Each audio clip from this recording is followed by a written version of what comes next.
Good afternoon, folks. We are up and running and live once again. Get everything switched over and properly set up, and we will jump into a retro game, Blaster Master.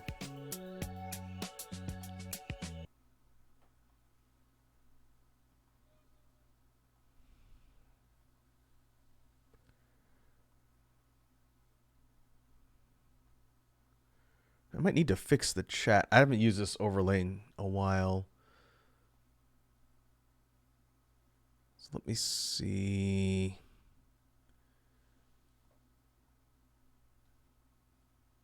There we go. Now it should show up. All right, let me turn on the NES. I can sound check everything real quick.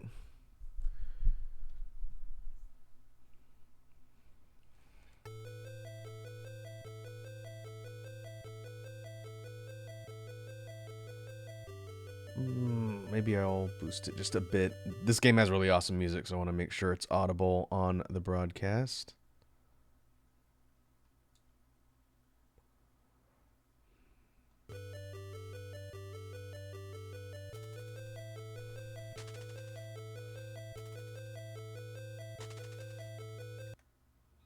Okay, that's the intro. I'll talk a little bit about the premise of the game and how everything is set up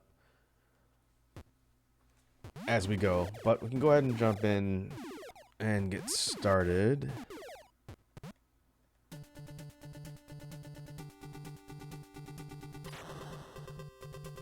And right away, without any sort of additional information, we are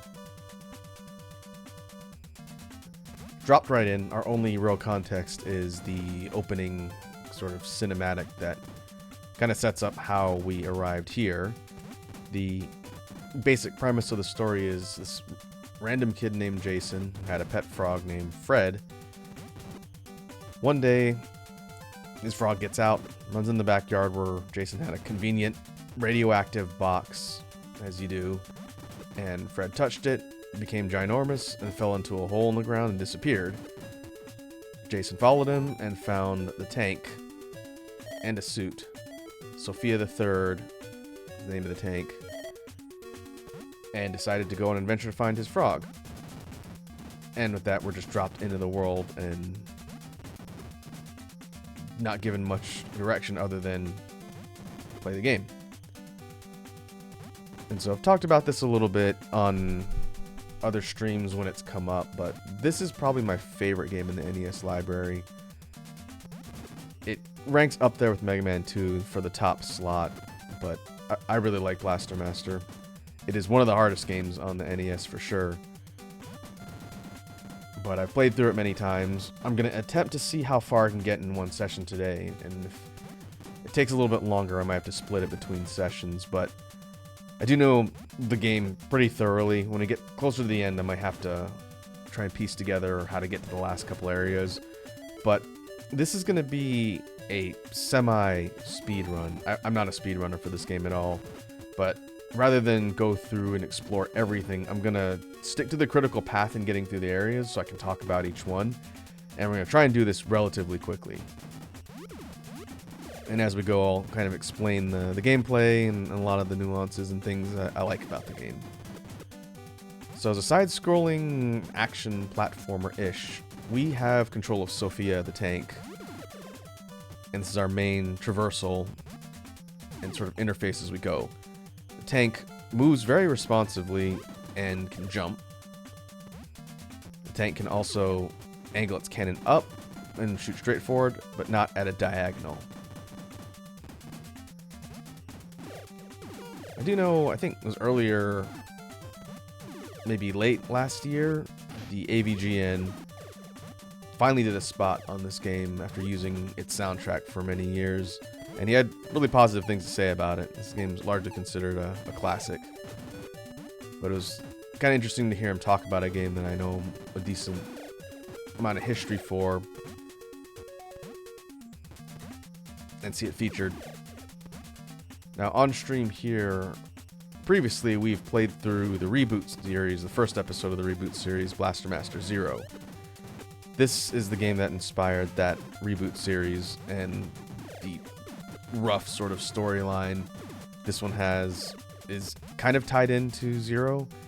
There's a lot more of a narrative and more characters. In this game, the sort of premise about a kid chasing his frog was kind of added for the American release.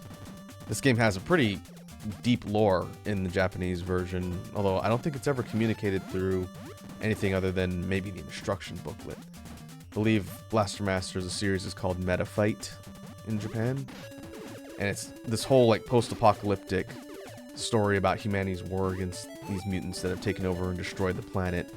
And the protag for those games, which I don't remember his name off the top of my head, but you're basically following his journey of fighting through all of these creatures, and there's no real simple premise of boy looking for frog. And when they rebooted it, Inti Creates did something interesting in that they kind of took the premises of both and they mixed them together. So the first episode, Blaster Master Zero, focuses on main character Jason, who is looking for his frog, but he gets wrapped up in this whole war with these different groups that are fighting mutants and whatnot, and it kind of stretches across all the Zero games. And it's a pretty interesting story, more so than the original games, which don't really feature story at all. But as we can see here, getting out of the tank and going into these dungeon sections, you take control of Jason directly. And it becomes like a top-down exploration type layout. And in this particular mode, you have a regular gun, which is the pea shooter, and that's controlled by the gun meter on the left side screen above my life. But more importantly, by hitting A, you can toss grenades, which have a short range, but are very potent, and pretty much your best source of damage the majority of the game. I'm not going to focus too much on upgrading the gun, because it's a little bit hard to do, and if you get hit, you lose your gun power-ups. But if you max it out, it's actually pretty strong. It's just very easy to lose if you just get clipped by something and level your gun down. They kept that system more or less in the newer games, but they gave the player some more tools to be able to power up the weapons and not be quite so brutal when it comes to penalizing mistakes. But the goal of each main labyrinth in each zone, and there's multiple ones scattered around that have useful items and things you can find, but only one boss labyrinth. The point is to get to the end, kill the boss, get its power up, and then move on to the next area the power up enables you to access. And the first boss is this sort of large brain-like creature, weirdly enough called Mother Brain. No relation to Metroid. It's more of a plant than like a organ of sorts, but it attacks by trying to run you over and then using the orbiting little brains to smack you. Not too hard. If you keep the heat on with grenades, Mother Brain goes down decently quick. But it's very easy to get hit by a couple of the stray brains. And if I spent 15 or 20 minutes powering up my gun using the side dungeons, I probably would have just lost it immediately. And then would have wasted my time. So to that end, maybe with the exception of Zone 5, I'm probably not going to spend much time trying to power up my weapon for Jason.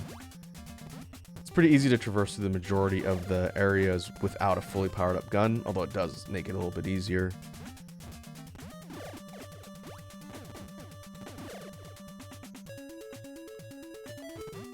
Okay, we did pick up missiles. These are sub-weapons for the tank that we can find throughout the levels.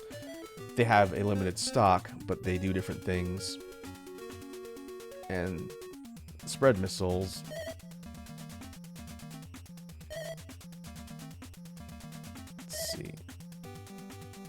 go down and fire, they shoot in a pattern out in front of the tank, and they can hit targets. Hey, I see Red Dragon's here. What's up, Red Dragon? How's it going today? I just read somewhere recently as I was getting ready to play this game that you can shoot them up. Is it hold up and then hit down and B? Oh yeah. I have been playing this game for decades and I didn't know you could do that. It's a little bit awkward because you have to kind of hold the D-pad up and then hit down and B. Or am I out?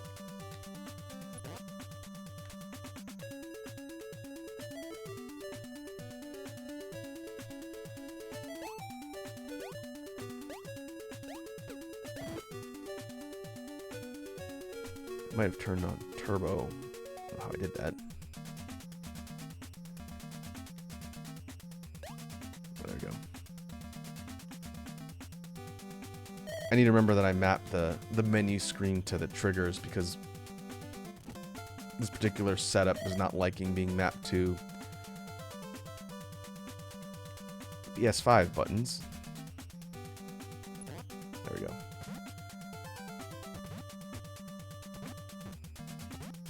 But upon beating the first boss, we picked up the first upgrade for the tank, which is Hyper. And what that does is powers up our main cannon. Pretty simple. It ups the damage of Sophia's main shot. Do more damage to regular enemies and can clear out some tougher ones that are blocking paths, which we'll see in a sec. So we'll keep moving. Like I was saying as we were kicking things off, I'm going to be sticking to the critical path to try and get through all the areas as quickly as possible.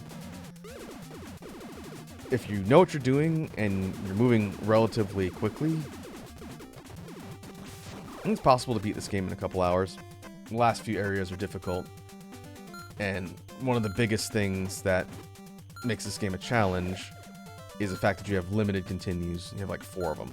2 lives per continue, and I think a total of 4 continues. I know when I was watching AVGN's coverage of this recently, he mentions that the game has infinite continues. That's not true. It's possible he didn't play long enough to burn them all when he was doing the game. But I did test it when I was making sure it was running for the stream. I just killed myself over and over again. And yeah, you have limited continues, and when you run out of them, you go way back to the beginning with nothing. Start a whole thing over. So we'll try not to do that. If I get to the end, I might do an interim save. Just in case I die in the last area, because I do want to show off the entirety of the game. But we're here in Area 2. The areas don't have specific names other than 1, 2, 3, 4, etc. But the tile set is very different. And the music is very different. Hopefully it's audible. I tried to keep the volume decently loud so people can hear it, since this, again, the soundtrack of this game is awesome. But our tile sets changed to kind of more of like castle ruins with the stone texture. And this area also introduces one of the worst enemies in the entire game, the grubs. I don't know if that's their official name. That's what I've always called them. They're these little creatures that are low to the ground and will just home in on your position and try and mob you endlessly. And you can't hit them with Sophia's main shot. You either have to hit them from underneath or use something like a homing missile, since they're so low to the ground. And they can very easily combo you to death if you're not careful.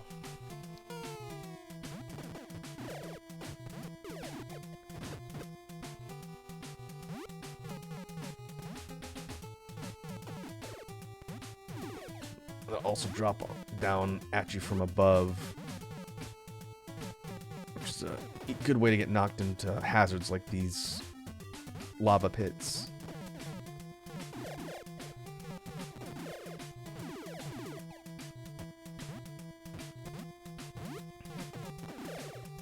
And I didn't go out of my way to pick up any of the homing missiles, so I'm either going to have to avoid these ones or take them out before they get close.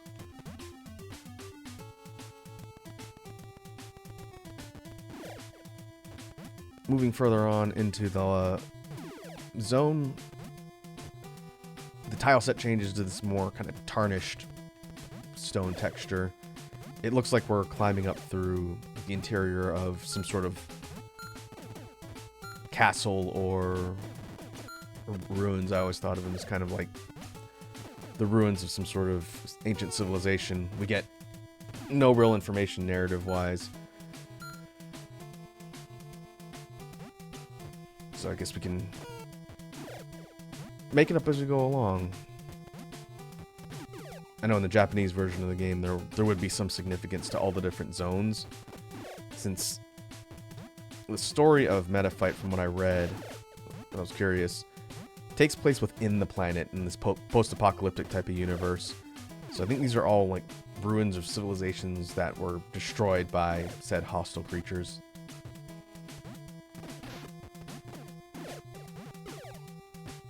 Red Dragon asks, how did you find the new Wilds patch?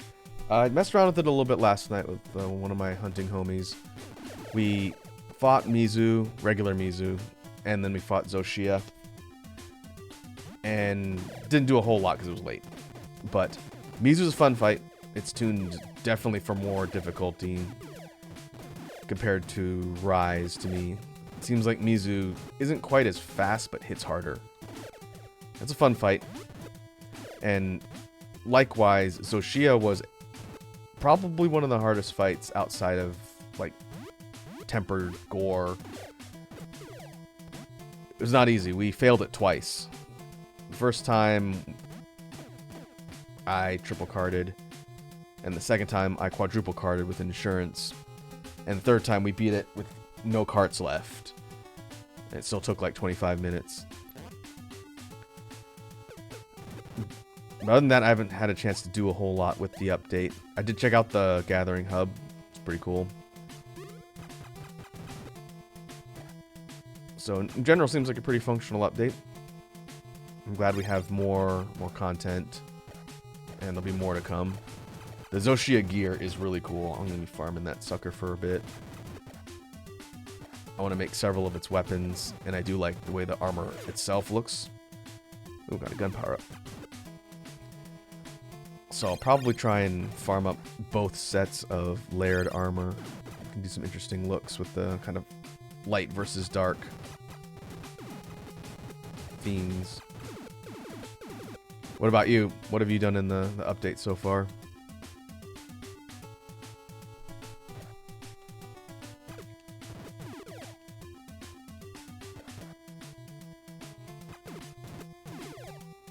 Okay. While I was talking... Oh, okay, I can stop here.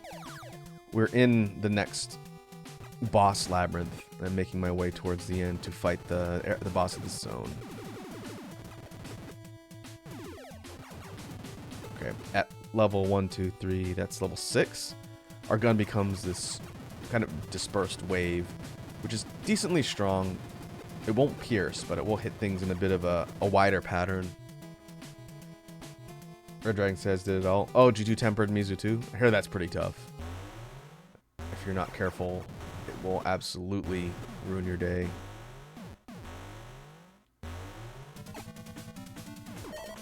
Alright. So real quick, this is boss number 2. This is Crabalus. This one was also featured in the reboot of the series. It's kind of a large mutant crab-like creature. Flies around the arena, swinging at you with its long ball arms and its spitting projectiles. One trick that you'll see me use a couple times for the sake of speeding up the playthrough. For a handful of the bosses, I believe it's 2, 4, 6, and 7, I think. If you hit the boss with a grenade and it flashes and then hit pause, it basically keeps applying the damage to the boss. And then when you unpause after a decent amount of time, I didn't need to wait that long. I was just talking. But after you wait for a bit and unpause, it'll have depleted the boss's life and the boss will be dead. And so we'll use that trick to get through those fights quickly. Because we're trying to, again, move through the game at a decent pace. It won't work on the 5th boss, which is one of the tougher ones. Now, that upgrade for beating the level 2 boss gets us Crusher.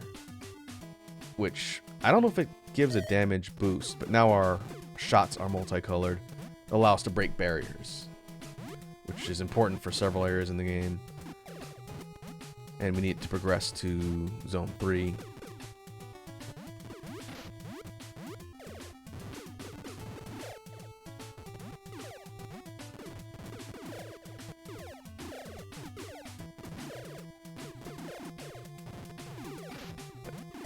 So we'll make our way towards the next zone, and I'll kind of talk about what we're going to see there. But as far as the Wilds update goes, and again, I need to spend some more time with it this weekend. Having not fully upgraded gear did not make that Zoshia fight any easier. Only a couple pieces I have are near maxed out, and they up the armor upgrade cap with the update, so armor can be upgraded further. That and going in with like -15 fire resistance and like -6 thunder resistance, which are two of its elemental types, meant I was eating big hits and almost getting one shot most of the time. So it was decently challenging. That and its HP pool at high rank is pretty decently high for the quest version. Here for investigation, it doesn't scale as high, but it rotates. Okay, I think this is what we want. We need to go one more down, I think.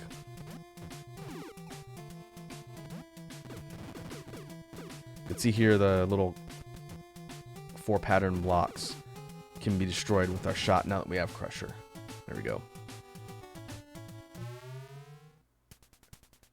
Area 3, it's kind of a futuristic factory type setting.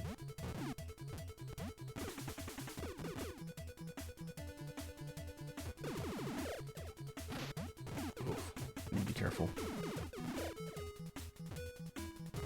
If I can get to maybe zone 5 or 6 without using a continue, we'd be in pretty good shape.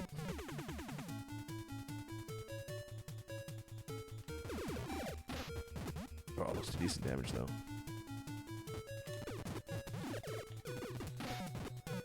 And the grubs. I really need our homing missiles.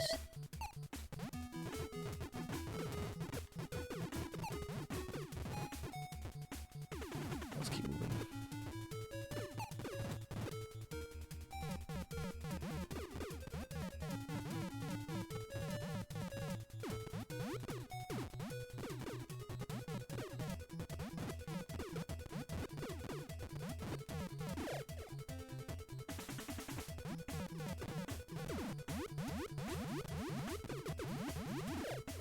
If I had homing missiles, I would try and kill some of those grubs for health power-ups. I'm just have to be careful. Those pink things on the ceiling drop down a pink version of the grubs, which can jump. And they can clear higher targets, which makes them even more annoying than the regular standard issue grubs. Ow. These armadillo-looking things roll forward and they can shoot. They're a little bit spongy and they can take some punishment, but they do give health power-ups, which I need. I like that.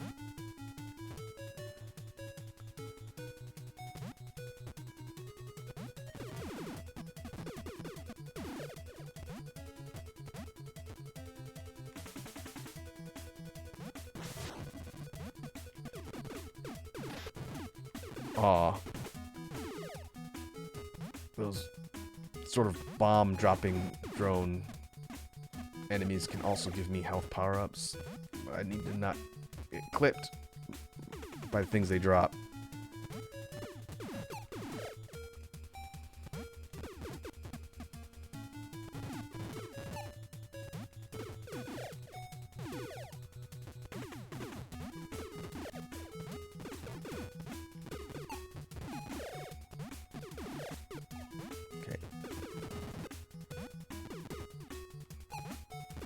Keep moving.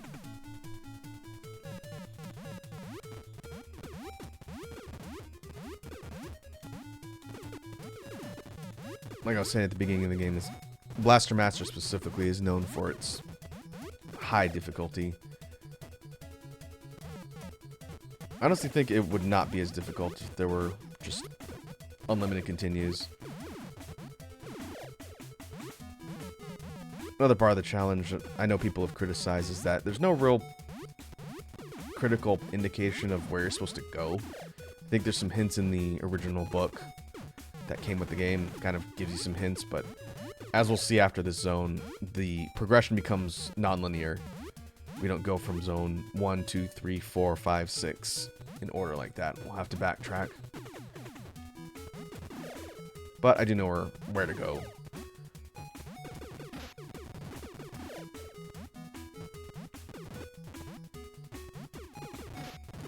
Ah. You sucker.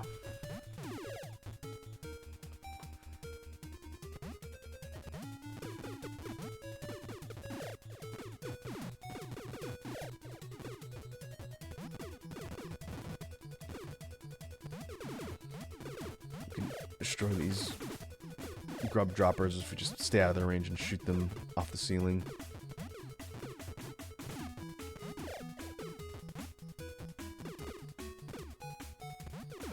Now, speaking about the history of this game, it was developed by Sunsoft, who's known for a lot of titles on the NES, but I think this one's probably their most famous.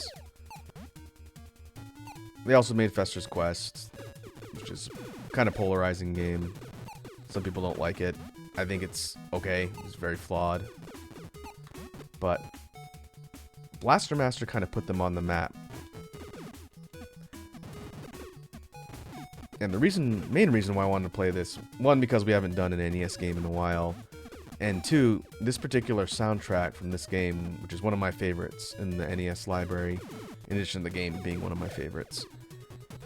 This game's instrumentation style is what inspired the latest music release that just came out, 329. And the volume might not be super loud, so let me know if you folks can't hear the background music in the game as I'm going. But the instrument set that the Sunsoft composer, which I forget off the top of my head who it was that did the music for this one, it's very similar in style to Synth 329.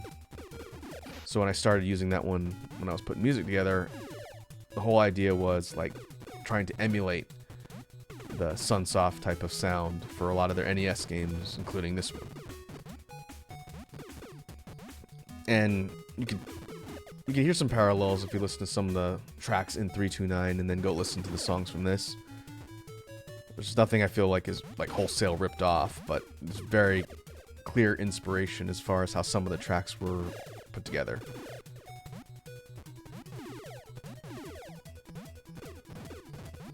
Okay, now the backdrops transition to kind of this hangar bay type of setting. It still looks like a metallic factory or facility of some sort.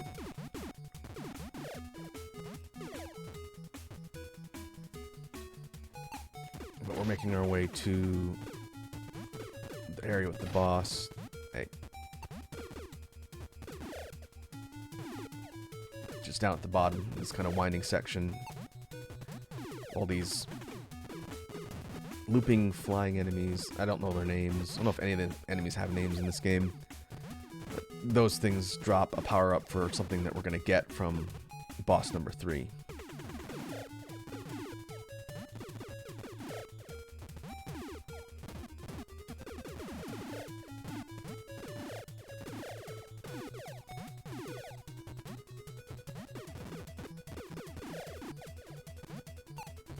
Oop.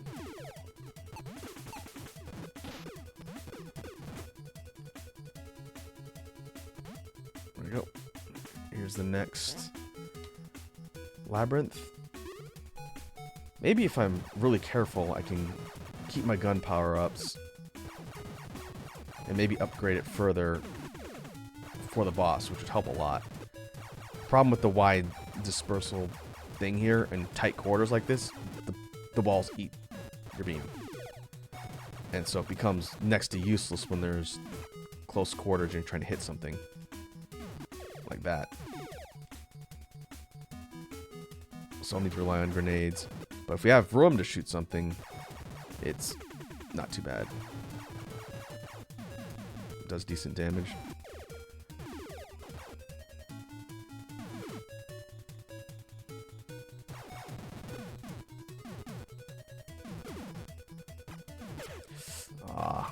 And there it went. The level below this is this functionally probably more useful right now version, although it's a little bit weaker, that shoots straight ahead and has these satellite bullets that fly out sideways. DPS wise it's not ideal, but it can hit things that are kind of out of the way. If I can get lucky and get 2 gun power-ups, I might be able to get one from this beam shooting robot up here. There's 2 of them.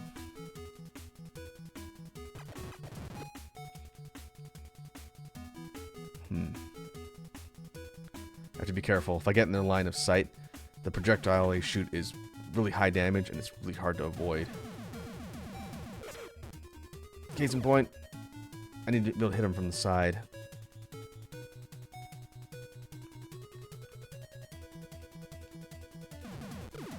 Like so. That would have been a smarter idea than trying to fight him face first.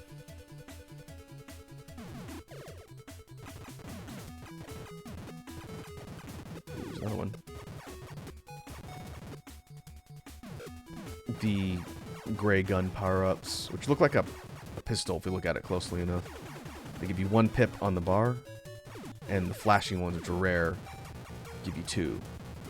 And now that we've got 1, 2, 3, 7 of 8, we get the final upgrade, although it's a little bit finicky. It doesn't always give it to you at the final or second to last tier. But I've always called this particular version the Wave.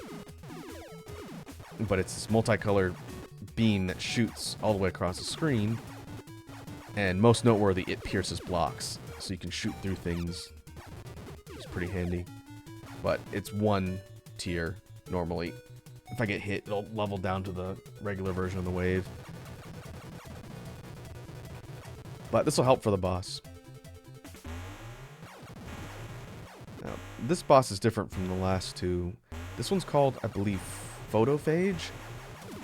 And it's this mechanical-looking machine that replicates itself and teleports around, which is a bit difficult to deal with unless you kill each clone or copy real quickly. Because then it starts phasing in and out from the clones and shooting at projectiles, and it moves faster each time you destroy one of its iterations. So I was trying to avoid getting clipped so I could keep my weapon, but I didn't, so now I have to use grenades. Since I don't have enough range without the max upgrade.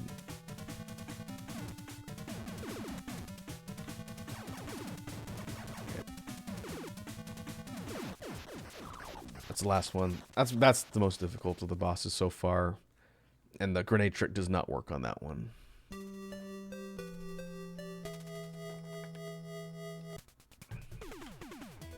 Okay. Power up get. Now we have Hover, one of the coolest abilities you pick up in this game. Now, we actually have pips on our hover gauge on the left. And we're going to need that ability to get all the way out of here. So I'll show off how it works in a sec.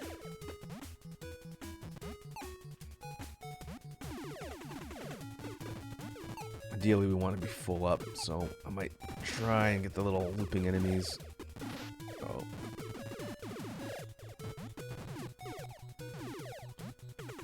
They start spawning.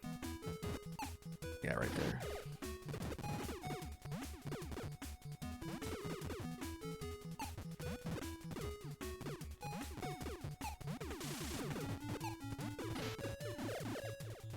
This one.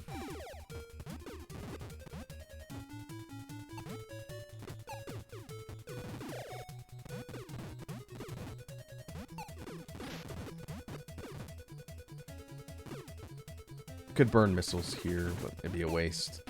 Oh. Pay attention to what direction they're coming from.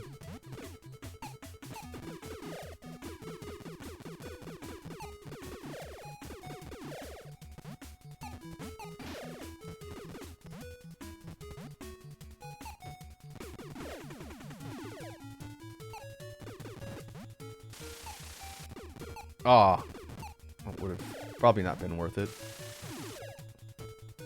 Yeah, I should have stayed on the ground.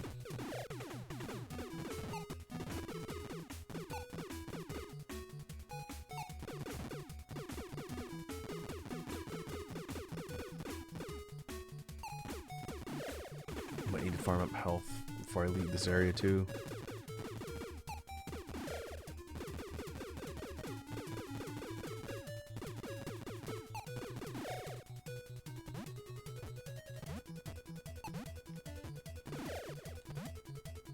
Nope. We'll go one more. That might be enough to get all the way out of here. I only need it for one section to move forward. But as you saw me demonstrate a second ago, by hitting jump in the air again, the wheels of Sophia turn into jets and we can fly for as long as we've got hover gauge.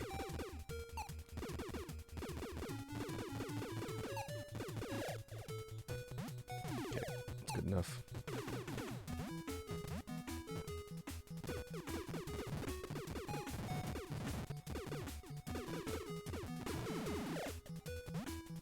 Now we need health.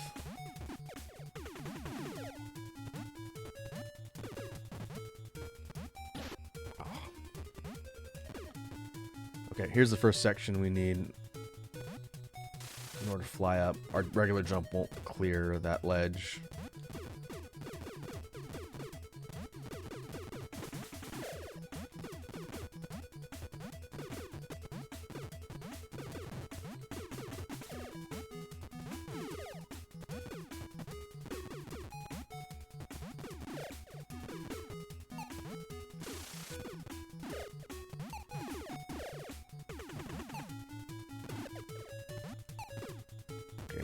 See, there's a part here we need to loop around.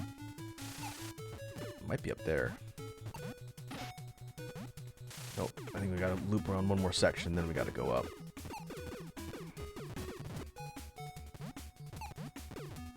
Hey, Yato's here. What's going on, Yato? How you doing today? Welcome to... Oh boy. That's right, these things are here. I was gonna say, welcome to the retro gaming stream. I'm going to die. Playing through Blaster Master with... Uh-oh, that's still there. Lame. There's something so much as sneezes on me, I'm going to die. Which would be bad to lose one of my lives in Area 3, of all places. Ooh. Ah! Should use my missiles. One of those would have dropped health. Alright, that's death 1. Again, dying in third area is not great, but as long as I don't use any continues before we get to, like, area 5, should be okay. Alright, using hover to get up here, we have these destructible blocks which create a shortcut back to the earlier stages of the factory where we first came in. So we dropped down from here, so now we're actually heading up and out of the zone completely. We're done here for the time being. Now we gotta backtrack all the way through the rest of Zone 3, Zone 2, and our path forward is actually in Zone 1. Again, game doesn't tell you this. You either had to figure it out yourself or read it in Nintendo Power, which is what I did eons ago.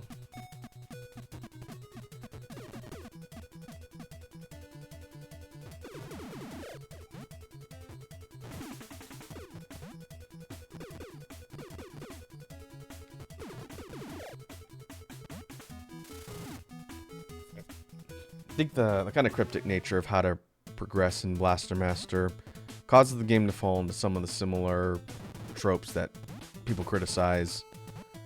Kind of like Milon Secret Castle, which we have played on stream, but it was a while ago.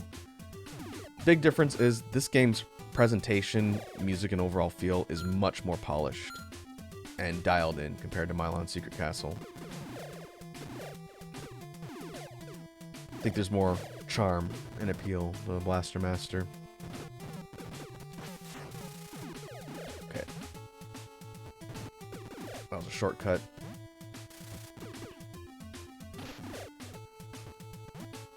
And now we're back at the first major section of Area 2 and head right out from here to Area 1.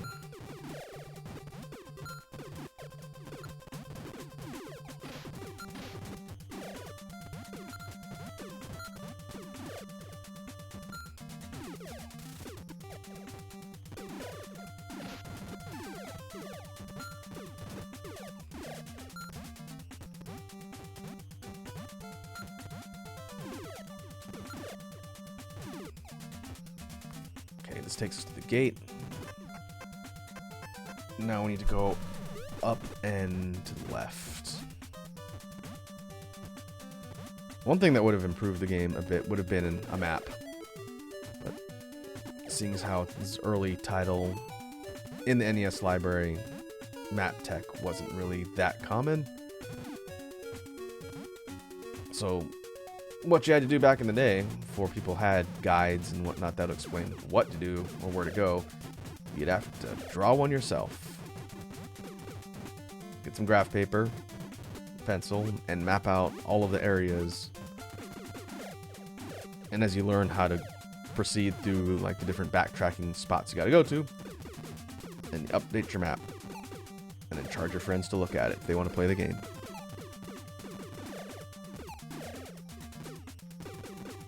I didn't do that. I didn't have any friends.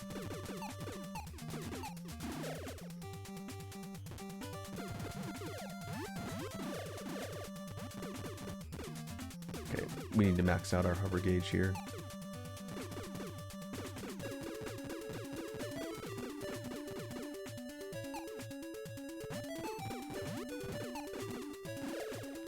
And try not to fall into the underbrush where that enemies walking around. That will do damage over time and it will kill us. I like up here better. But they don't path.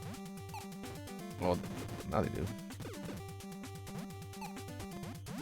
Let's see, maybe it's easier over here.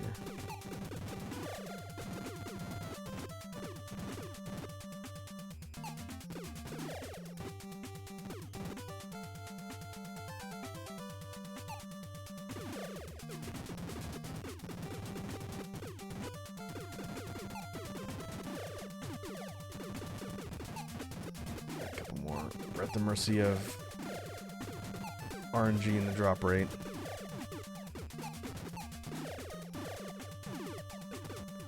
That's one thing the reboot series Blaster Master Zero definitely improved upon for something like this. They made it so that all enemies could drop the different power-ups, be it health or hover.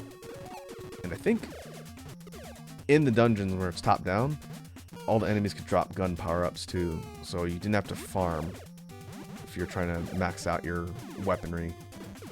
And there's a map.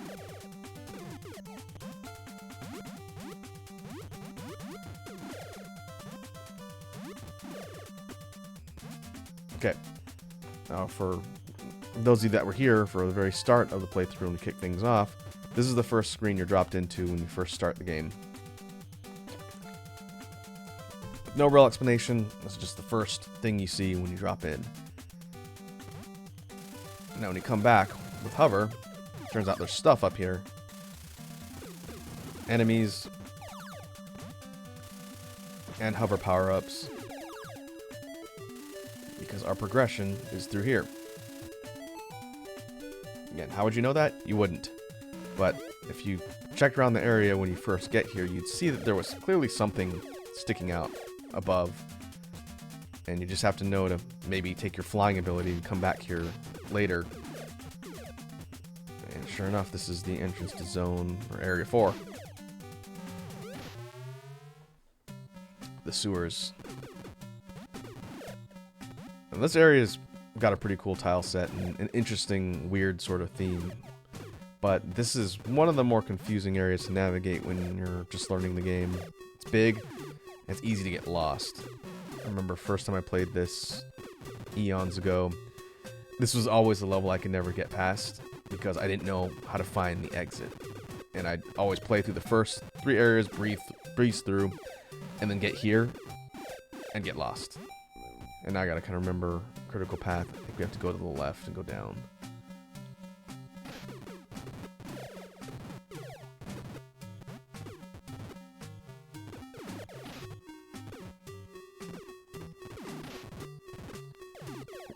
Enemy set doesn't change too much. We have the wall-walking creatures, flying gun pod enemies, and those mutant things that jump around.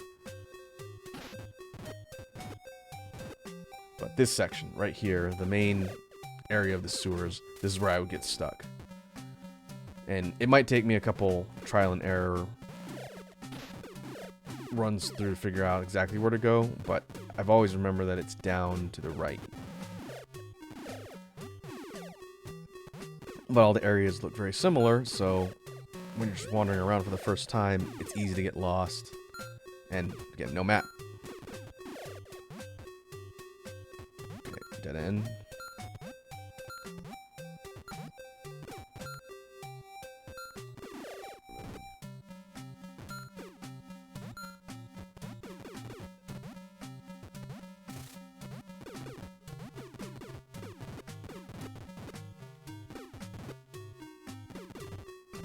Okay, this is another side dungeon. There's also a dead end. By process of elimination, we want to keep heading down at all times and kind of right-ish. So if we know that's a dead end, this is a dead end, but we can see more below us. It means we gotta head down another level. And this doesn't get us further, so we know we gotta go one over and head down. It's not too confusing once you know how the layout works, but when you don't know the layout and the area is unfamiliar and everything looks the same, like seriously back in the day, I would wander around this area for like an hour, get lost, give up, and go do something else. Because I think in its coverage of the game in Nintendo Power, I don't believe they mapped every single zone. Or if they did, I didn't have that issue. I had a way through the first 3 zones pretty easily and learned that. But I don't recall them having a map of the sewers, which is what I really needed. Also, another indication that you're going in the right direction is when the little flying hover enemies show up. Since they only show up in a specific section in the zone, I do need hover.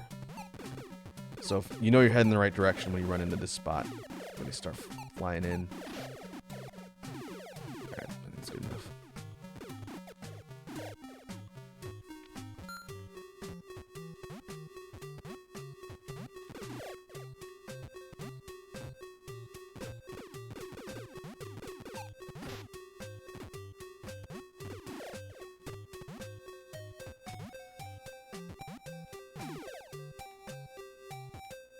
Okay, keep heading down. The tile set changes. Now we know we're headed in the right path. Now it's going to be linear to the objective. But you have to find your way here without either getting lost or dying. But once you do, now we're on target.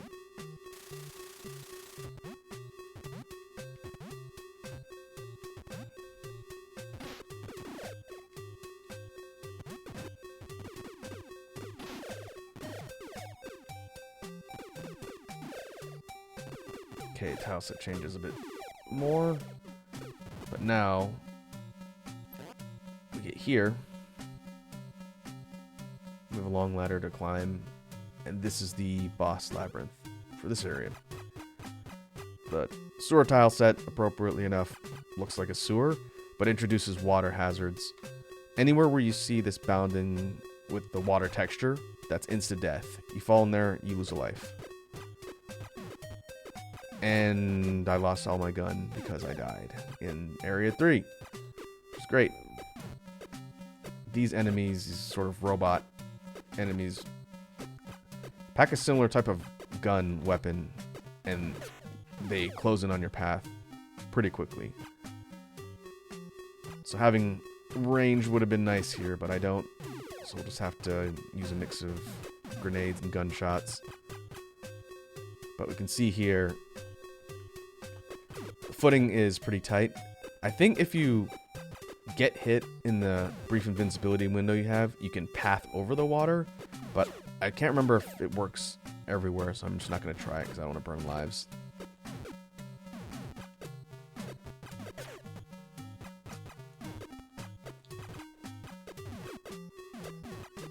That was another reason why I didn't want to spend time just farming up gun power-ups, because if I make a mistake and eat it, all that work is gone. It was a waste. Ow.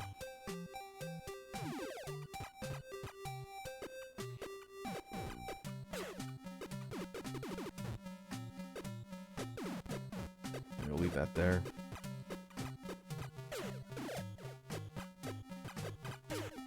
Or I might need it now. Okay.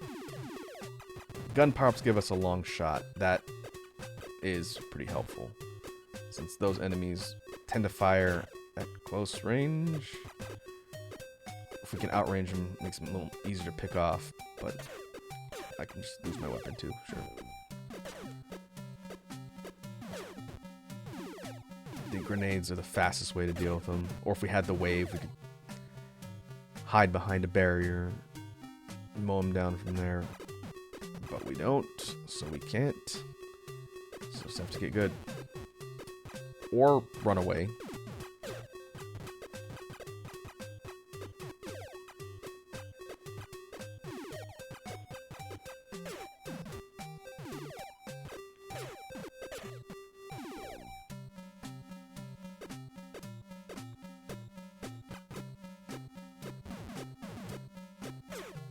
Ah.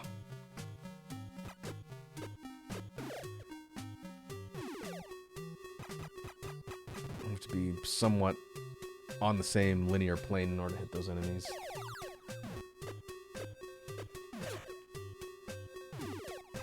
Okay, I'm just gonna go.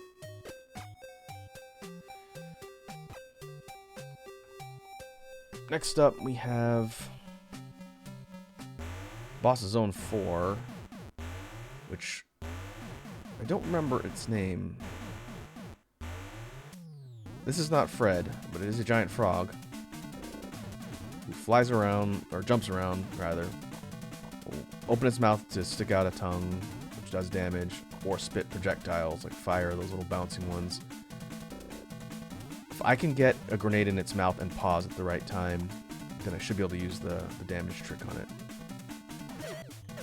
Uh-oh. Likewise, it'll also work on me if I get hit. Okay, the next one should be the tracking fireball. Yeah, we want the tongue.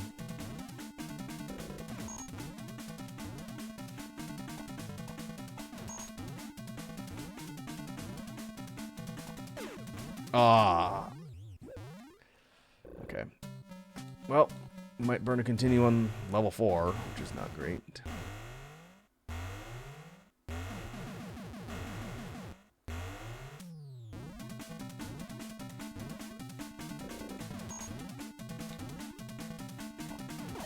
Gotcha. Okay. Only cost me a life.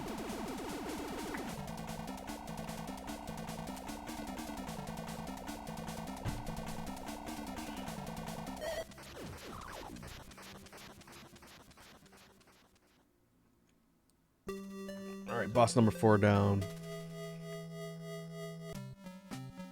Well, that item we picked up, appropriately enough, is Key. Key, as a power-up, doesn't do a whole lot. It just opens up a couple areas, I think just in Zone 4, and that's it. But it's essential in order to move on, just not the most exciting ability to get. The next one we get is really cool. And actually, everything after this gives us some neat tricks with the tank. Just not key.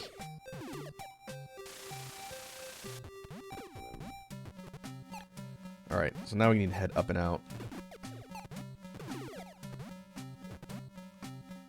And it should be easy to get out of the sewers if we just do the reverse of always trying to head up and to the left.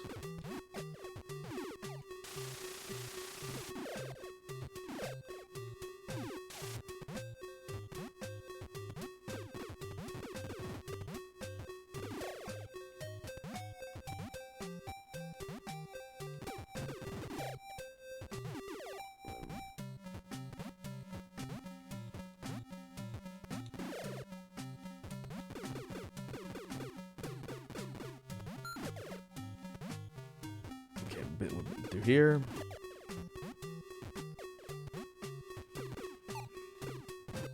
Here's the spot with the hover enemies.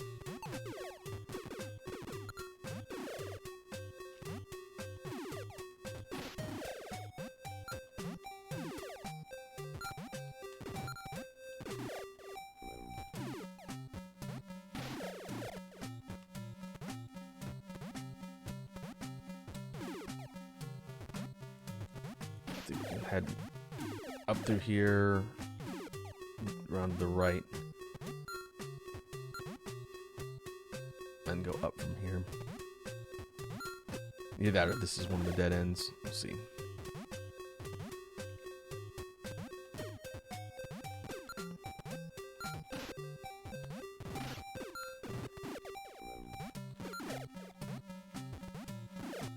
No, I think this is the right way. Now we have the little wall walking enemies. It's another sort of landmark if you're going in the right direction when the enemy sets change. I think.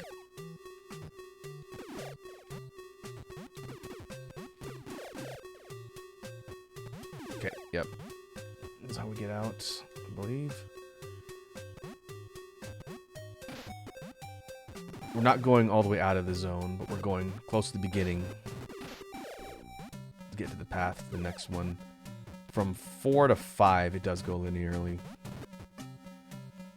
And then after 5... I think 5 to 6 also goes linearly from what I remember. And then 6 to 7 and 7 to 8 requires backtracking again. We'll see if I'm right. Okay. Here are the spots that you need key. And this requires getting out of the tank in Jason mode, where he's very vulnerable. In addition to regular enemies being able to do damage, if I jump or fall from too high of a height, he will die instantly.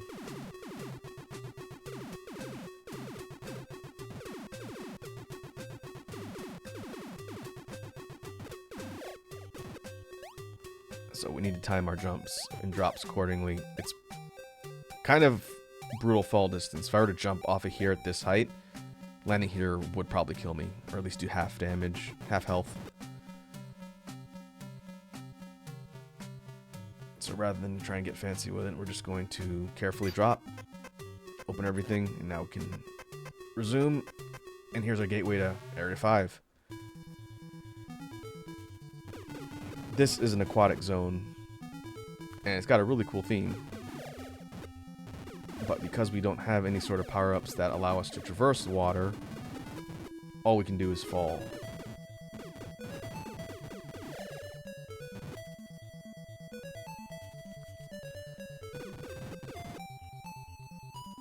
And movement's also slower in the water. It might not be too easy to see, but the tank moves very slow.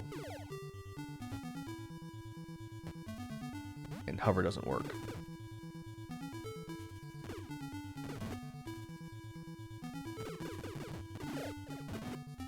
Okay, we're actually going to need to get out. And a good portion of the zone... Oh boy. No, I think we need to go a little further. Good portion of the zone is done outside the tank, swimming around as Jason, I think we gotta get further at the bottom first. We're basically gonna have to get out of the tank, navigate through some spots with some dangerous enemies, and get to the boss labyrinth in order to get the power-up which we need in order to get out of this level. There we go. Meanwhile, there's still a lot that can kill us. Like these bullet-shooting mutant fish things.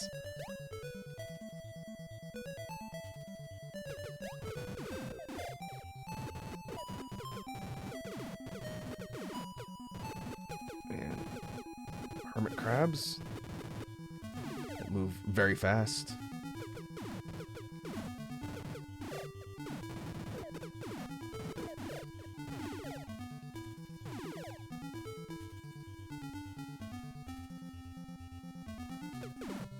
Let's keep going.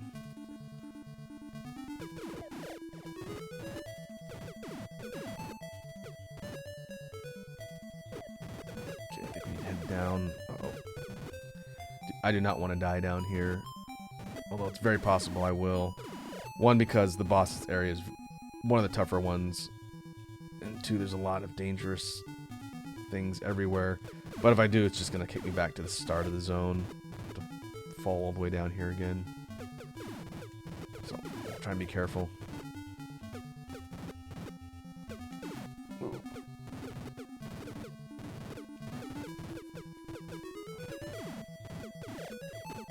Power up. These ones aren't shooting me, at least. Okay, yeah, this is the critical path. But it's dangerous.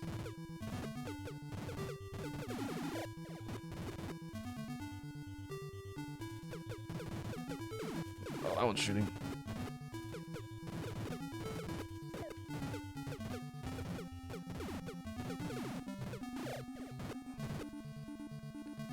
Let's see, is this path or below?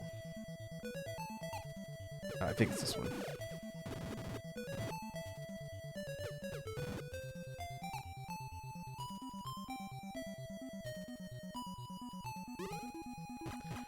Yeah, I think this is where we need to go. I lost my gun power up.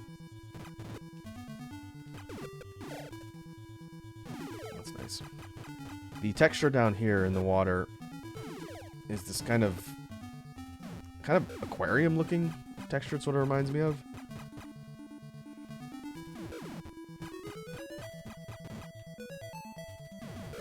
But this area, it actually would make a difference to get some gun power-ups. But I don't know if I'm going to get lucky. There's some of those laser shooting floor sentries here. I might be able to get one or two from that. All I know is if I go into the pea shooter, it's going to make the boss's zone extremely difficult.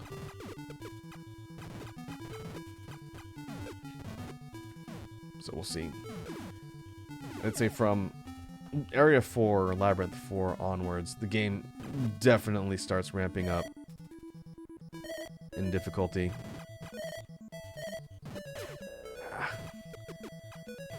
And it continues to not mess around as you proceed the next few areas.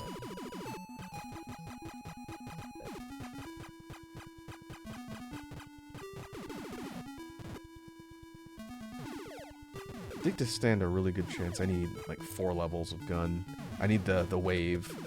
The weird sort of curvy shot beam would not be good against the boss. But I did not get a drop, so I might just have to do it.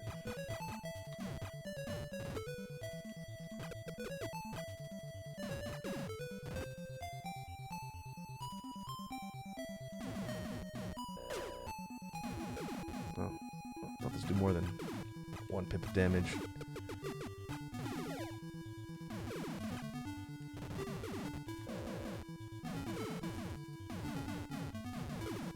No gun power-ups? Alright, let's see how this is gonna go. Fitting boss for underwater. We have a giant enemy crab. This is Hard Shell. And Hard Shell's got a simple enough pattern. It moves back and forth, spits bubbles at you. But as you do more damage, it starts spitting out the bubbles faster. And when it starts getting close to the end of its life, having just the pea shooter becomes difficult.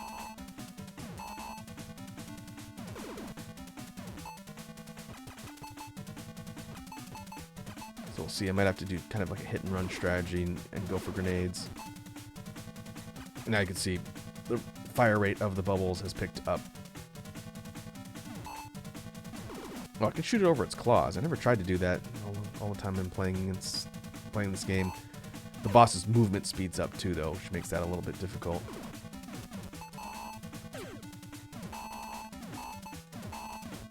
And it doesn't necessarily move back and forth. It kind of randomly stops and moves.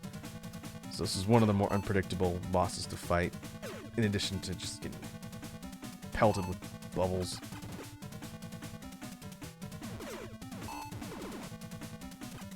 Okay, not looking good.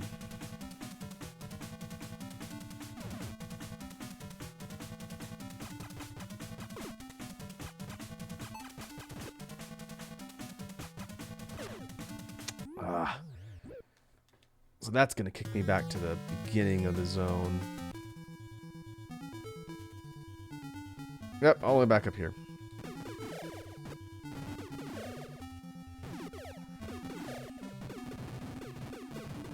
Okay.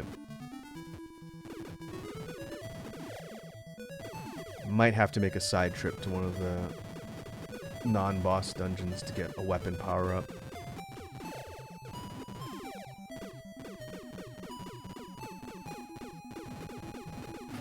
There's a couple kind of on the way.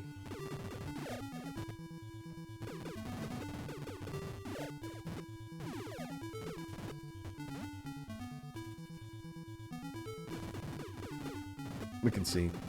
I know there's nothing kind of here until we get to the very bottom.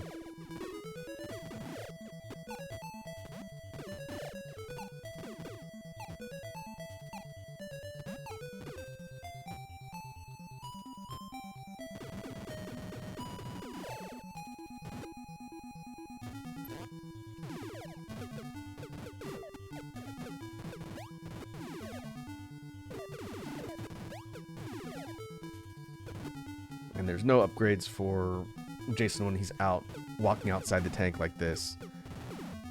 You're pretty much at the mercy of all the enemies using only your pea shooter.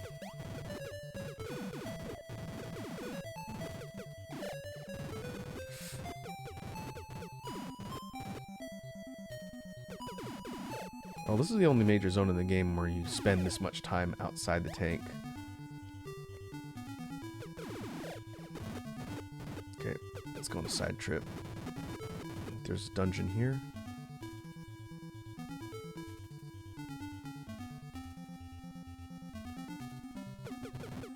Yeah.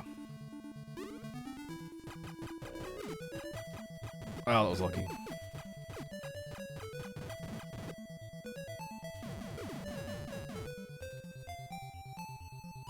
We were spared by the draw distance of the NES.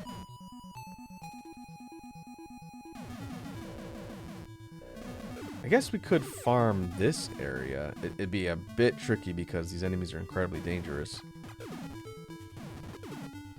Uh-oh. That was not a good idea. Well, let's make it to the end.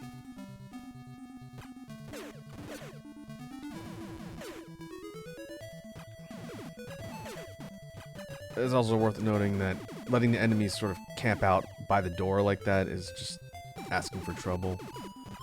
In fact, I think they'll just stay there. Yeah, make sure they don't stay there when I switch zones like that. Uh-oh. Dying would be bad too. The enemies don't respawn per room, I don't think.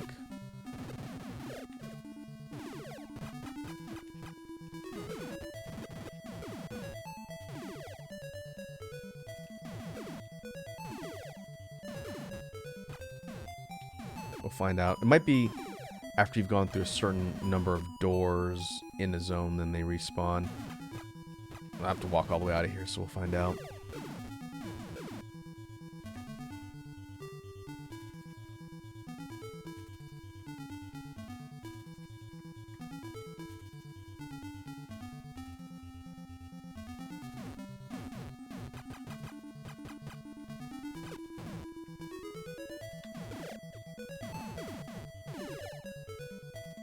And we're in such close quarters with these pink enemies. It's becoming very clear how much of a disadvantage we're at by having a base level gun. And that's not going to change anytime soon. Maybe we'll get lucky.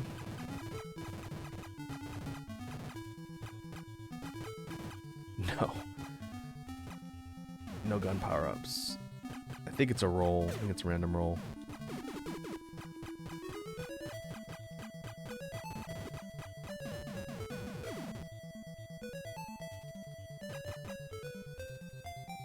Okay, well, that doesn't help our case at all.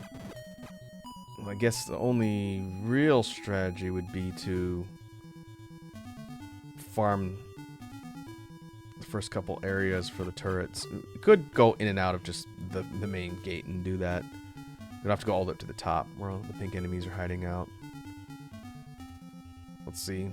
Maybe I can get really lucky and the first couple will give me a drop.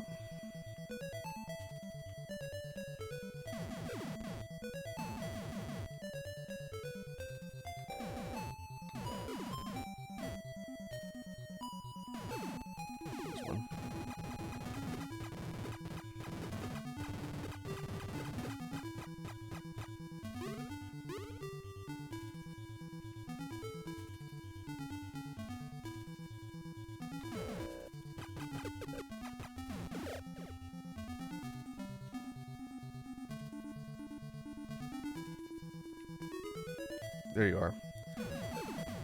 I know I'm just going to walk straight up to have one spawn on top of me and then blast me in the face. That, and maybe it doesn't make sense to go all the way up. Just kill the first one, leave, rinse and repeat. That might work better. Because we know, we can see this one.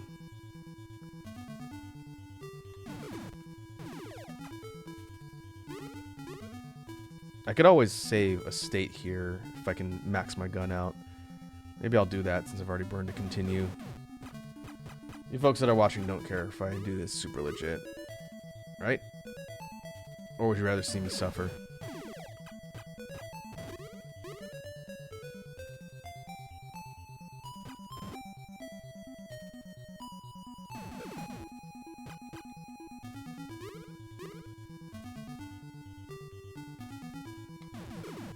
Go on.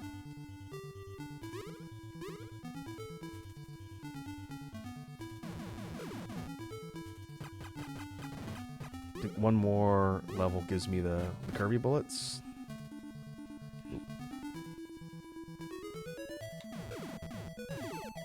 Yep, there it is.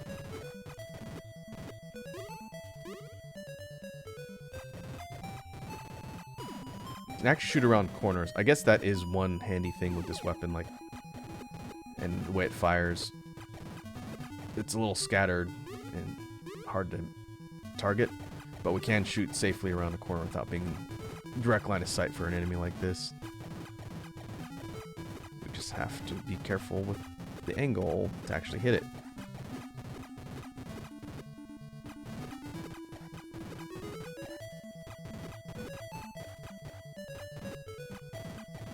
There it goes. Okay, first wave. Now, be back in line again.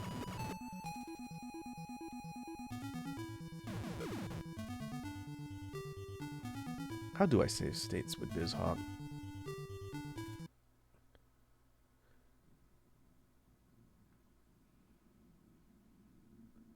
Oh, there it is. Okay. Let's see if we can do that.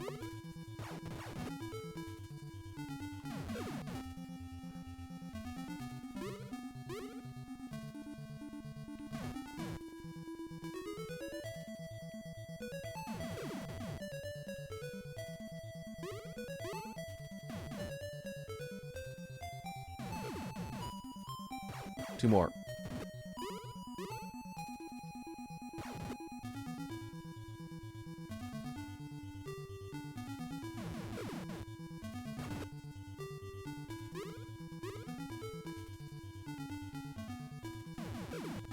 One more. This does give us the wave, but we'll get one more.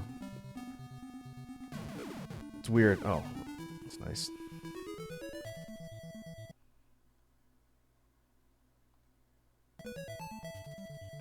Okay, that should do it.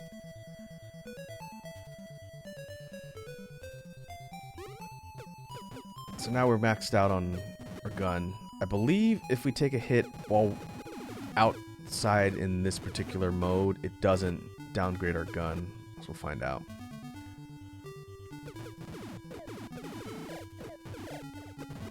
But if we die, I'm pretty sure we lose it. So I definitely don't want to get killed here.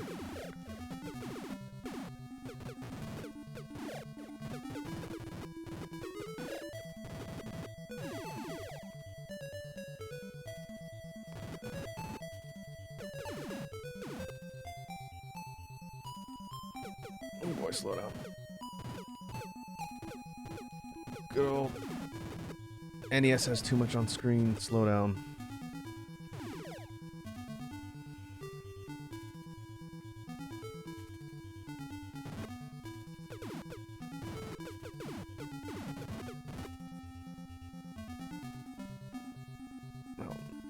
We didn't go down here. There's another dungeon. We could look for power-ups, but we maxed our gun out, so we don't need to.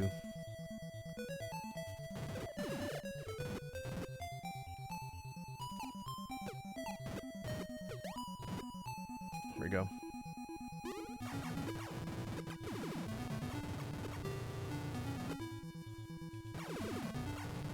Still have to still have to worry about getting mobbed by enemies like that. Wow, that was close. Maybe I should just inch my way to the bottom of the screen.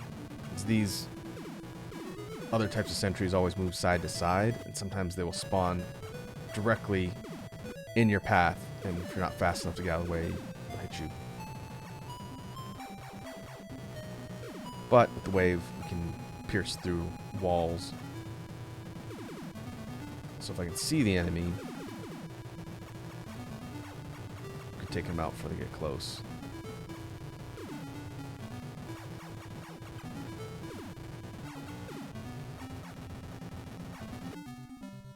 Okay, maybe I will put another interim save here. I'm not going to save state through the entire rest of the game, but because I need the weapon in order to stand a fighting chance against the boss. For this one, I think this is the only boss I really need to worry about that. Uh-oh. Did I spoil myself? Yep. Okay, well, at least I saved it.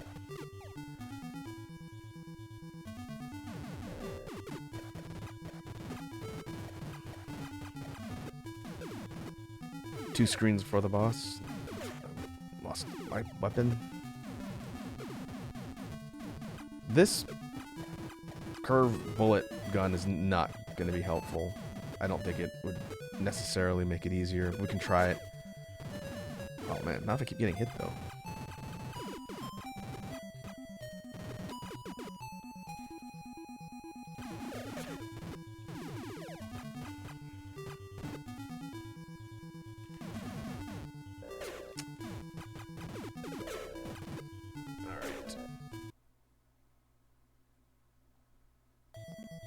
Let's pretend that didn't happen. First mistake was not just pathing directly away from the door. So now we can pretty much snipe out anything that's coming at us. In Blaster Master Zero, I don't know if you folks remember, but one of the power-ups you get a little ways in is like an energy shield that lets you soak one hit and then it regenerates. So as long as you don't take repeated hits, it won't downgrade your weapon. That was nice. I sure could use something like that right now.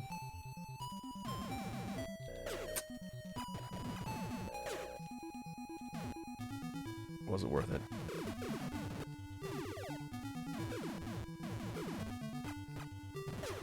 Oh, come on. Oh, this is probably the least ideal situation. Where'd it go?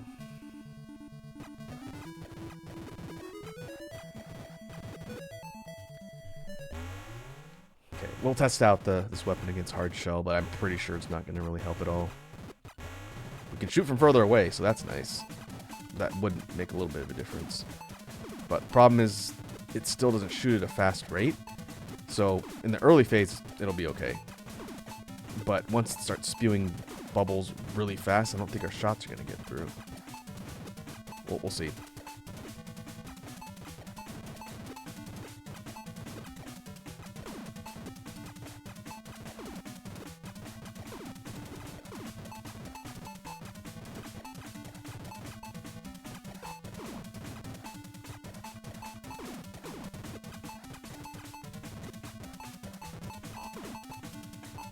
This might be a bit of an attrition fight.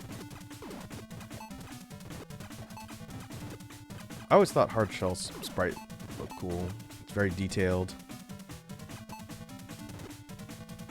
And it animates pretty well. But it is not an easy fight with an unupgraded gun. If I had the wave, this would be a cake walk. I could just stand right in front and the wave shots would rip through all the bullets and make this fight pretty trivial. But the challenge is getting to the boss with that powered up weapon and then maintaining it, not letting it tag you.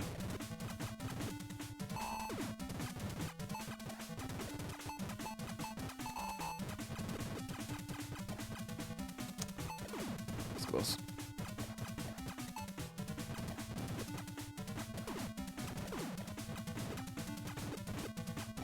You can see the bubble rates slowly getting faster and faster.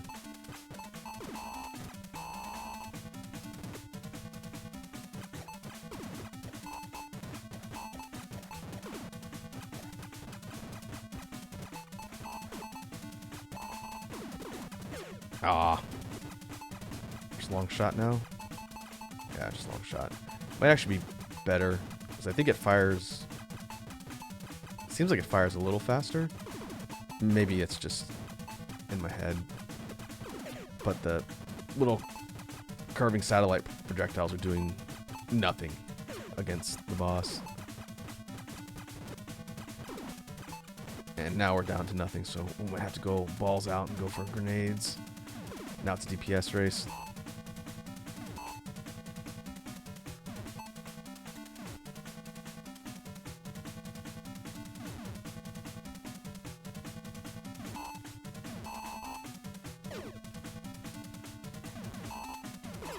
Oh, it's not really reliable to shoot over the claws. And now the bubble pattern changed again. It's like a wave. Now we're bull hell.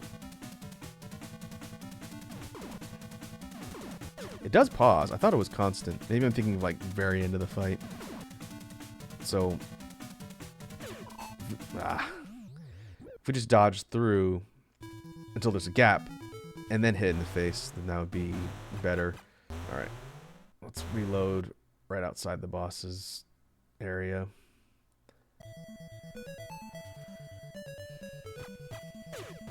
Ah.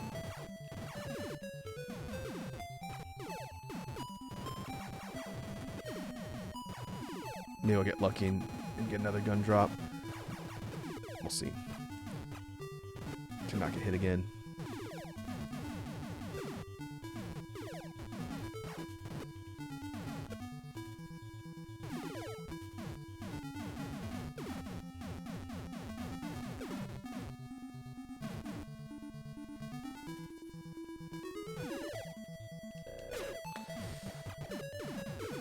Thought I could dodge through.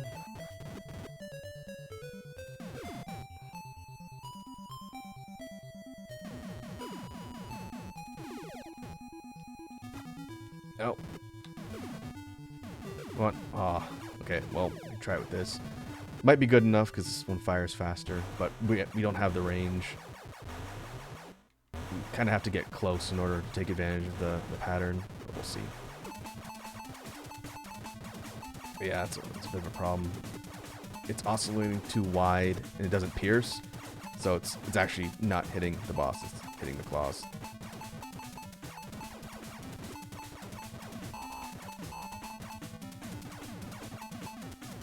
That's one thing I never thought to do, is shoot both guns at the same time, and all the time I've been playing this. Gun and grenade. Gun for the projectiles, grenade for actually hitting the boss.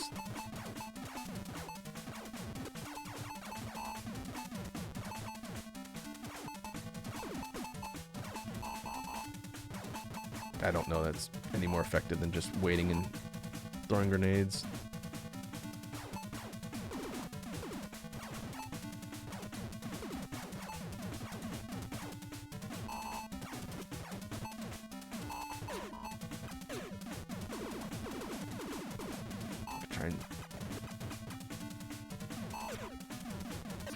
Try and spam shots to see if I can just burn the boss down that way, but no. I think we need the wave coming in here.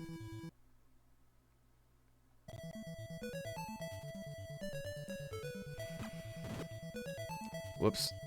Well, that's not good.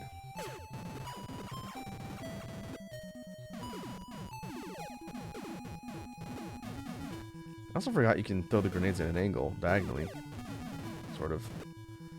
I don't think you can do it when you're moving forward. Oh, no, you can. You just have to angle the D-pad. It's a little bit awkward to hit.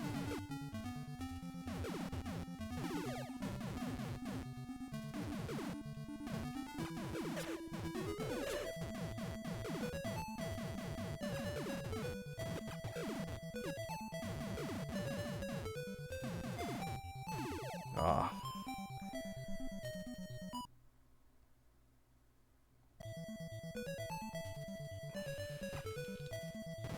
There we go. I'm gonna move, keep moving.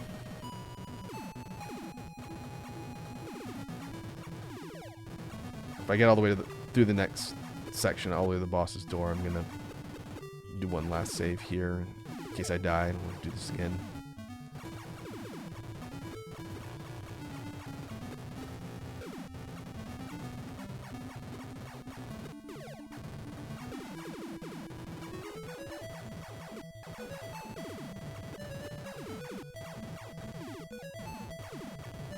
Okay.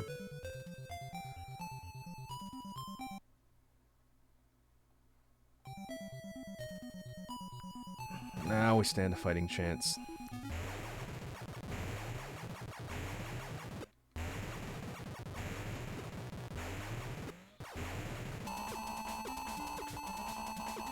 So now, even though we're not doing a ton of damage with the shots, the wave is piercing through and it is hitting.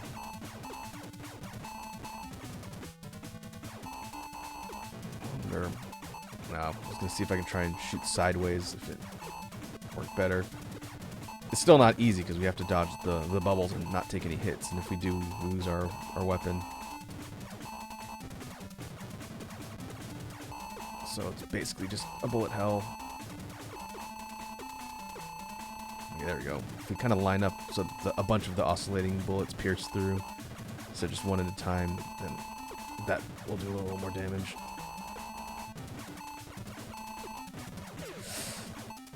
Or I can get hit.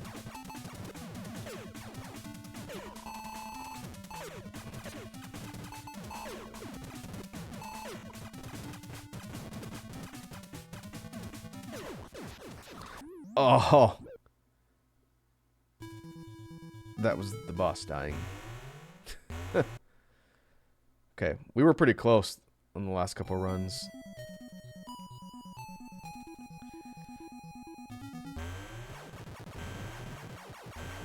Okay, so I need to be a little off center shooting.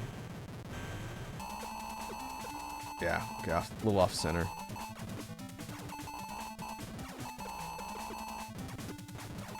And then it'll pierce through.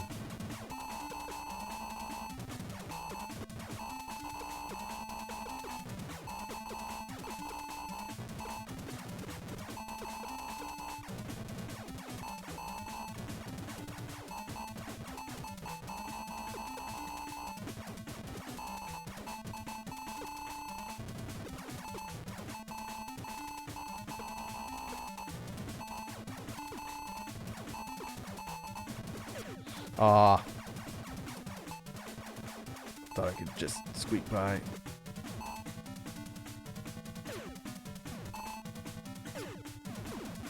Okay, I'm gonna go for grenades. Probably lose most of my guns, assuming I don't die.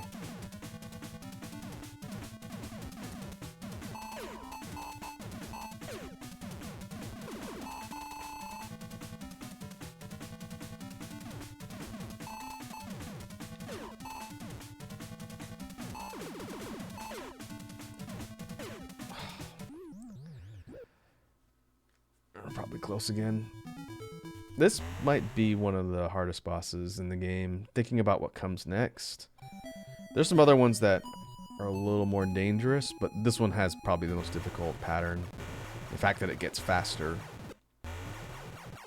as the boss gets weaker. And I don't think any other bosses in the game do that.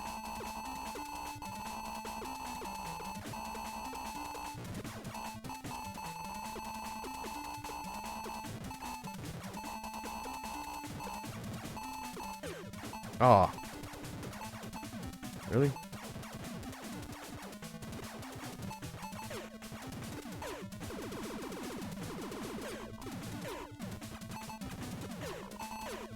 DPS race? Nope.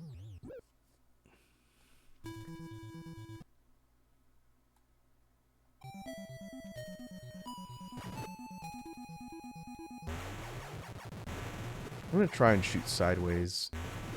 Let's see if that pierces better. It sort of does. Ah. But I don't know if that's really as reliable as going slightly off-center, shooting down the body instead of sideways.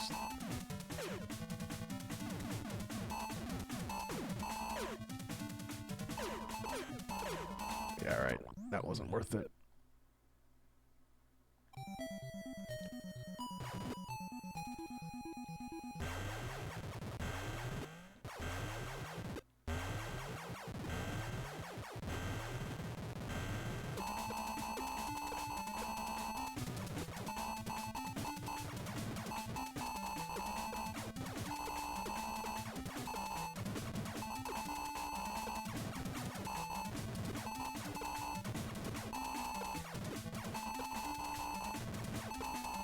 Alright, picking up speed a little bit.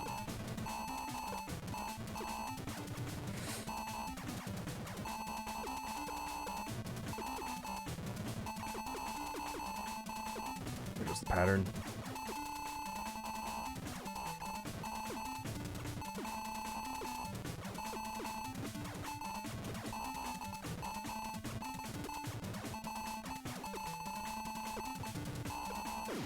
Gotcha. Ugh.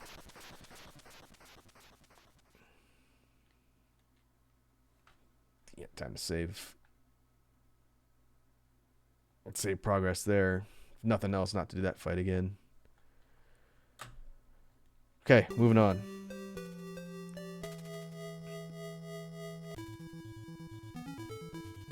Now we gotta make it back to the tank without dying.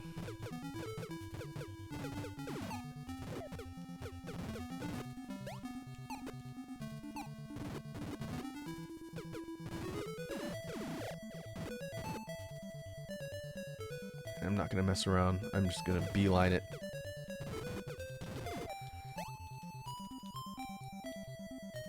Despite the slowdown.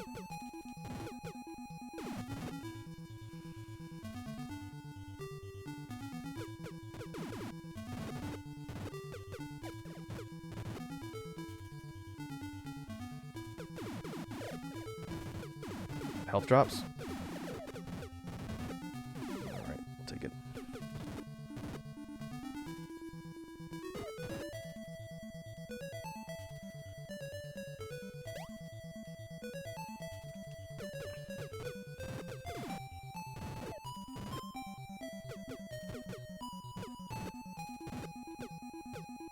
Technically wouldn't be the end of the world if I die.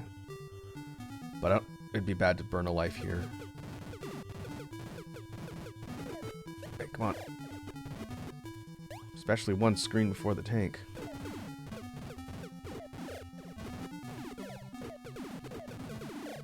Oh man, with no health to spare. Fortunately, Jason recovers when he goes in the tank, which is nice. Alright. For beating Hard Shell, we get Dive, another mobility upgrade, and one of the cooler ones in the game for the tank. Now, when we essentially jump, our treads turn into a propulsion system, and we can freely move underwater. It's like these spinning propeller propulsion things, which look kind of cool the way it animates. But now, we're no longer bound to moving in one direction.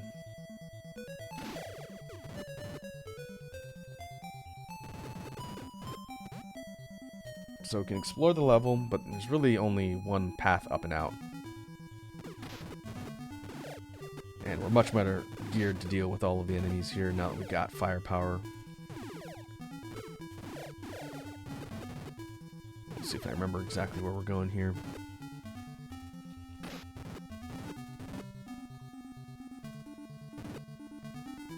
Yeah, I think this is the right area. We can also dash by holding down the jump button. If we don't, then we kind of truck along like that, but we boost. You hold down dash, move faster.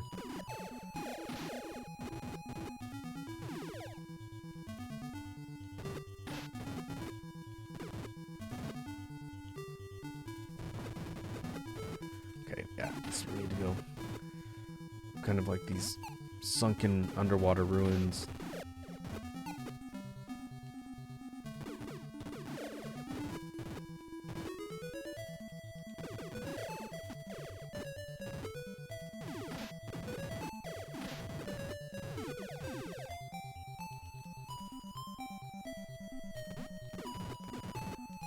It is also worth noting when we're in dive mode, we can't change the angle of our cannon. We can't point upwards, which is why I couldn't just go back the way we came. Can't break blocks directly above, which is a weird limitation. It means we have to take this side path through some kind of cool looking zones, but all the way around to the very beginning, we do one big circular loop. I guess they wanted to show off more of the level, instead of giving the tank the ability to fire at different angles.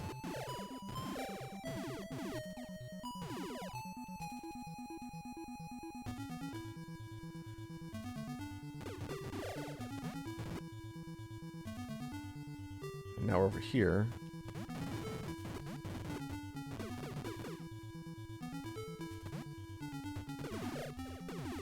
Which is looping around is going to connect to where we came in.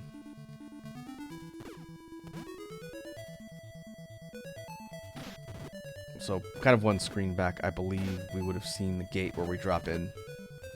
But we want to keep heading to the right. Oh. Oh, here we go. This is the part that connects. This is the part we fell down when we first got here, all the way to the bottom. These blocks would bar a path if we tried to swim all the way up, so we have to take that circular route all the way around the beginning. But now we're moving forward. Oh, I forgot that was there. Okay, it's another side labyrinth. We actually want to go up.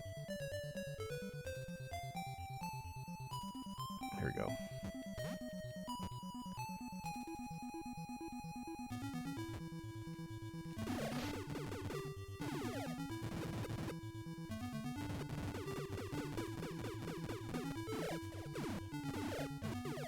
And there's the gate to Area 6, going from a water zone to an ice zone, where everything is slick and slippery.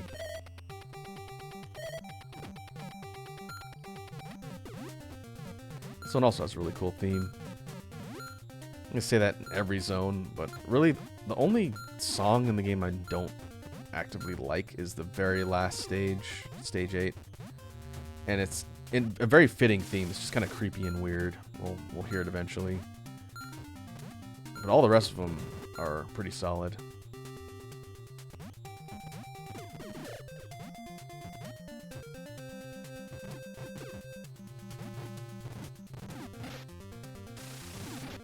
Hey.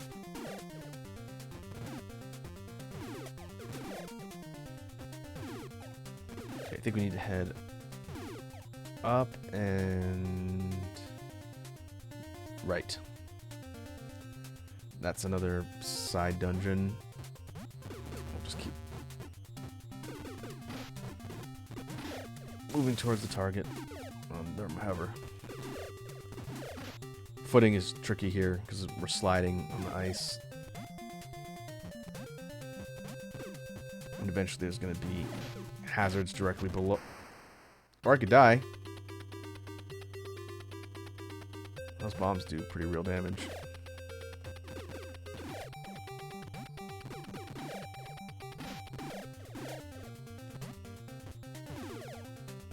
I was going to say, I think there's hazards directly below me. One of the spots down here functions kind of like the undergrowth areas in the first level, but these parts are fine, I guess. I know the area after this, there's a lot of hazard zones. You fall and you're dead. Dragon says you fell again. Yeah, that's going to happen a lot, especially when we get to the last level of the game eventually. It's all spiky areas and challenging jumps. Okay, I'm going to go there.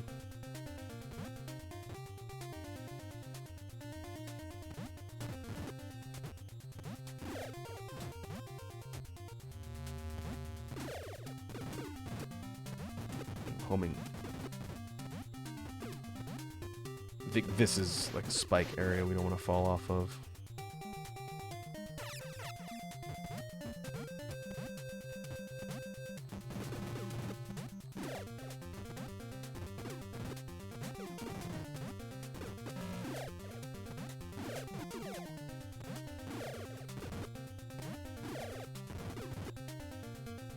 Yeah, pretty high up.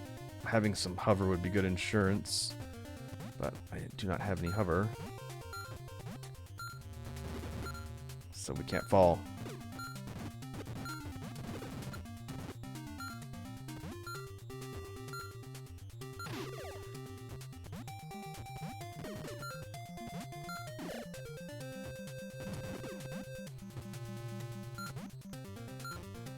All right.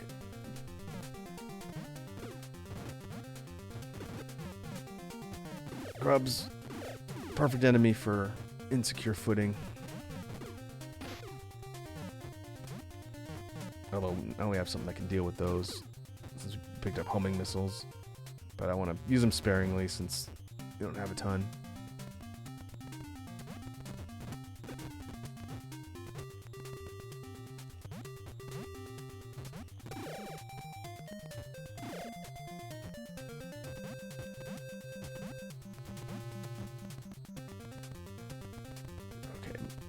Don't want to head through there. That's another side dungeon.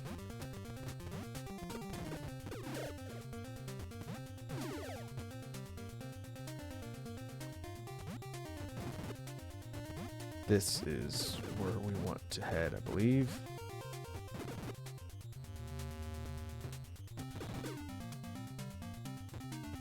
Those will do decent damage. We want to not touch those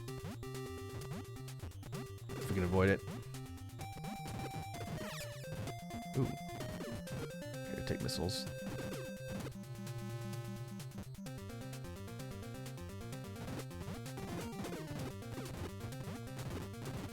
Oh boy. Oh hey, that's not cool. It's like 3 pips of damage.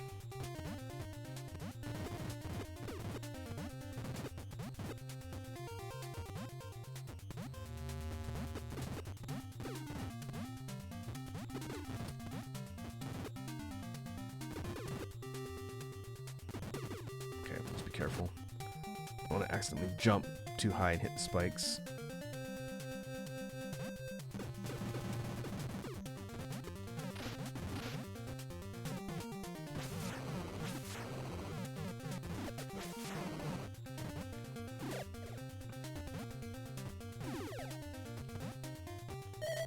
Okay, 50 something. Can use a few of them.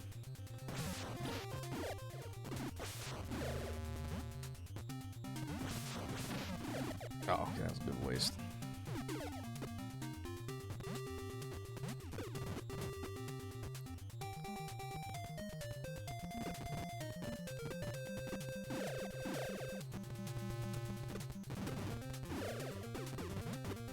Okay, now we're heading up. The tile set changes slightly. It's still like frozen caves, essentially. Ooh. Flies everywhere.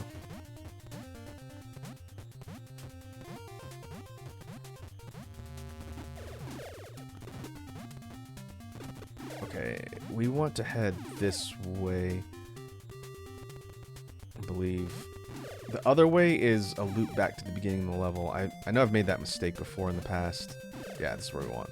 This is the boss dungeon. I made that mistake a long time ago when I was playing through this game, and I didn't know it as well.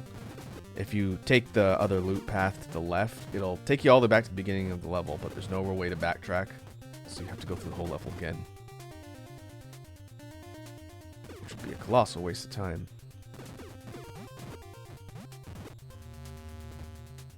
Okay.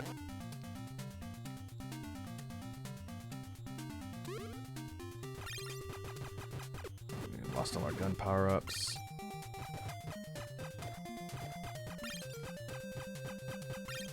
And the top-down sections here have a lot of spike hazards, and those ice panels will actually make me slide a lot. So the footing is just as dangerous here as it is in the other spots. And there's tons of angry eyes floating everywhere, shooting bullets.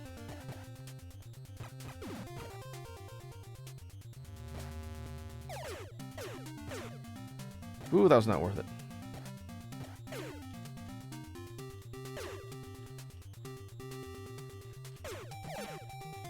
Get through.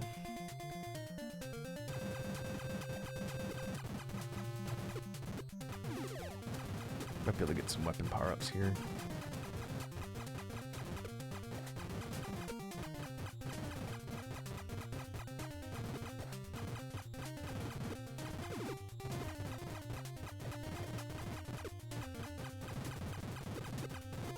Okay, there's a gap here. Can shoot through. I'd settle for health.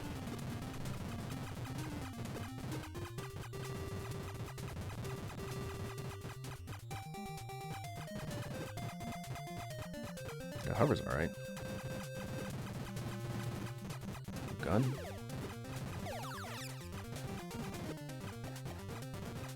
Okay, well, it's actually a decent amount of gun meter. It won't matter for this boss. We'll be able to use the damage trick. Just have to get down there.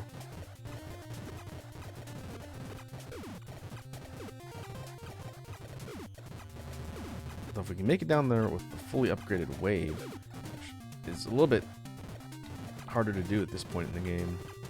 Might be able to do it legit. But we have to get lucky with the drops.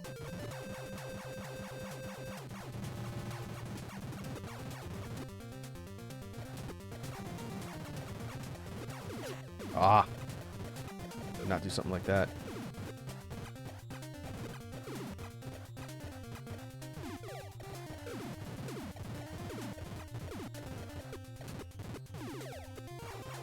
Okay, technically one more would do it. Nice.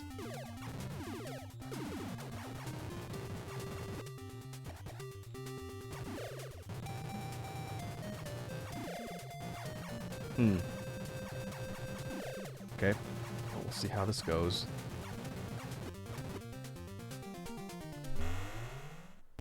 Next boss of Zone 6. This is Frozen Crabalus.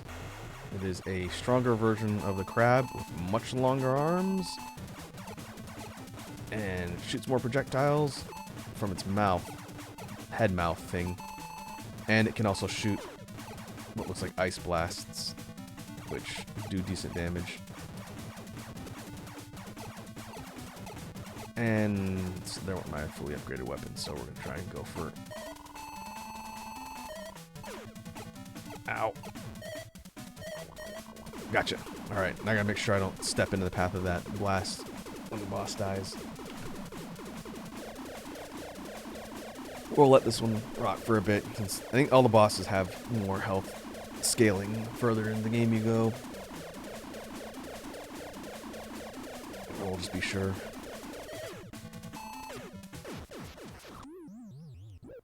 Well, the boss did die.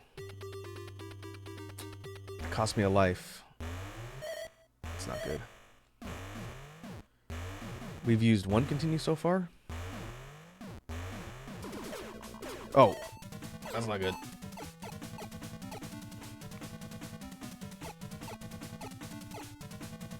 I fell victim to the same glitch as the boss. Oh.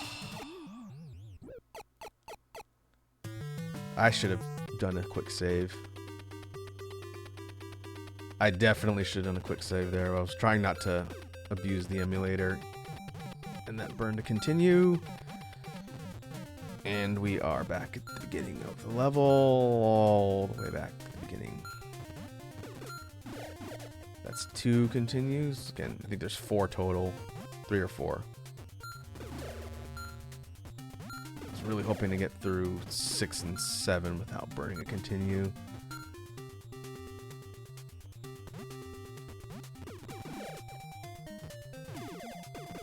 Okay, shouldn't take me too long to get back up there.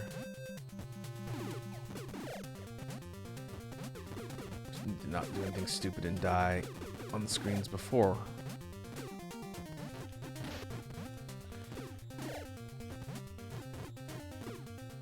Like eating bombs unnecessarily. Oh. Oh.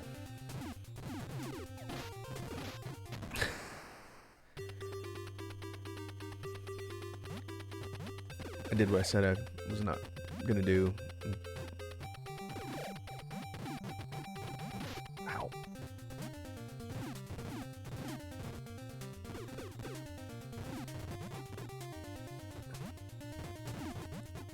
Fall count when? I've fallen off a couple things, but it hasn't gotten me killed. It's been mostly damage that's been killing me so far.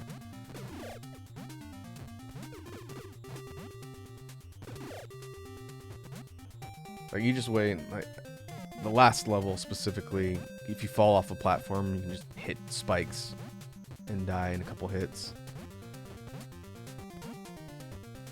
And the next area after this, just slight spoilers, is a fire zone, so there's lava.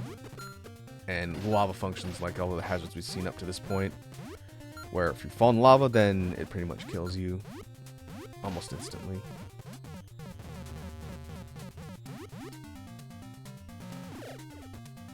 Oh, I won't do that.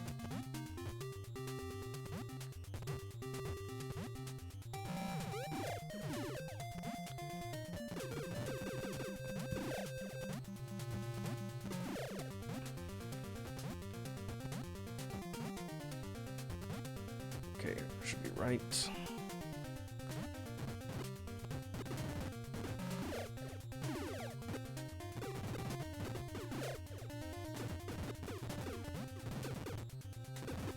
Grab the homing missiles.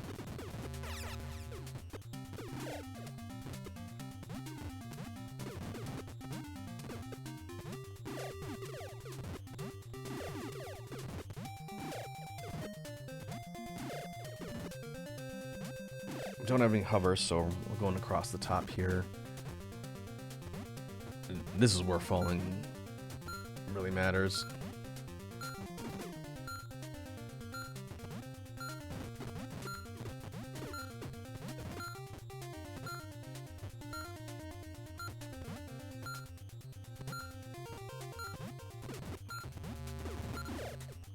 And not triggering the mines.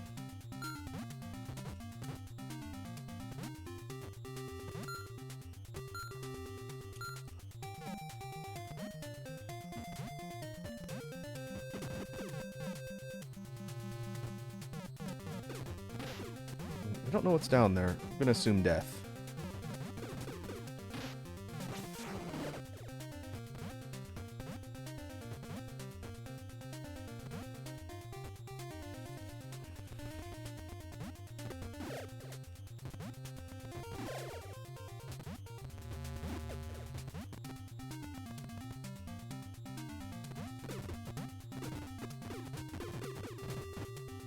I didn't bother checking to see if there was power-ups.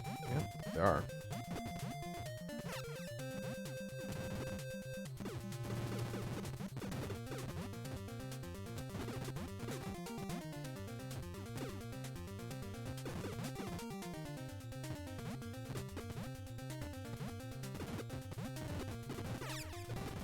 If you ever want to see how this game's actually supposed to be played with some level of skill, I encourage you folks to check out speedruns of Blaster Master.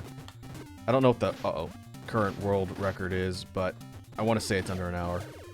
Probably like 45 minutes or less. I think taking advantage of some of the glitches that allow you to get through some of the top-down sections quickly, in addition to using the damage trick for the select bosses it works on. You can speed through the game much faster than I'm doing, especially considering how often I've died.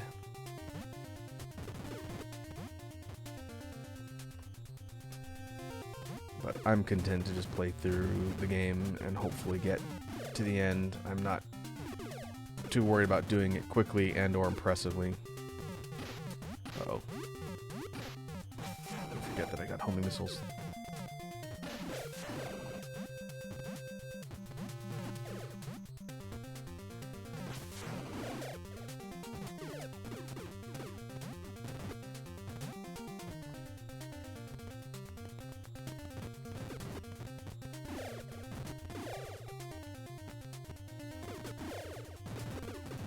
We'll have to see. If I can get through this boss, we might break here. We'll see. I have to take care of some stuff before it gets too late. That's why I started early today. But we'll see where we're at. After this, there's two more zones, but they both require backtracking through a portion of the game in order to get to them, and they're fairly big zones, so we'll see.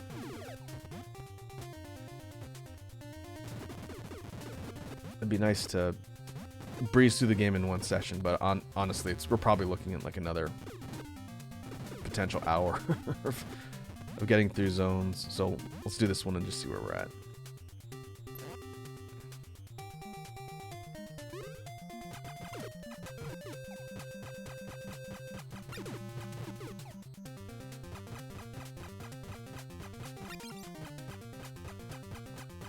Now, Red Dragon, I know you've got some history with some of the older games in the library. Did you ever play this one back in the day? Or at all?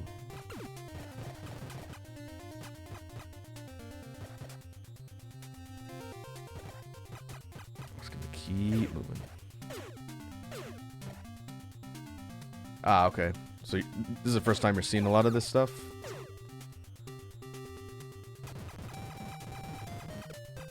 I'm pretty sure Blaster Master is on like every iteration of Nintendo's Virtual Console, and there's the like special edition that they did for the Switch's Virtual Console where they give you like the ability to skip to the end of the game with like maxed out life or something, or unlimited lives.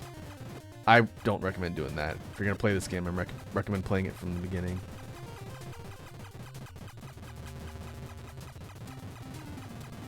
This game did have sequels. I think the second one, Blaster Master 2, it was not on Nintendo. I think it was on Genesis. It's kind of like a weird kind of Kingdom Hearts situation. There's one on Game Boy called Blaster Master Boy, and there was a sort of remake of the original on Advance called, I think, Enemy Below. And they had a Wii version called Overdrive. It's never consistently been on a platform until the Zero games, which were out on everything. And so, like, continuity-wise, there isn't really there isn't really good continuity between all the games, so there's no real kind of constant lore. And then the Zero games kind of reimagined everything. And they did it pretty well from a gameplay perspective and everything else. And it had a maxed out gun too. And it doesn't really matter, but it would have been interesting to try and do that fight somewhat legit. But now we gotta try and land the bomb and pause.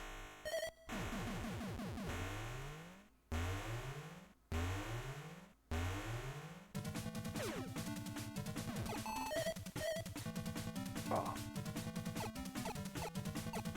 because the boss's arms are so long, there's a lot less of an opening to try and get that hit compared to the regular version.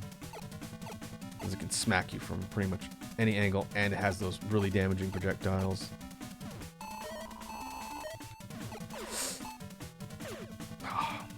Okay, I should probably put a save here. That's, yeah, especially in my last life. All right.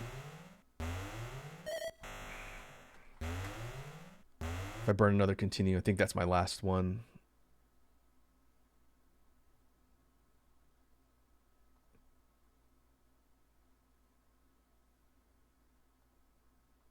There it goes.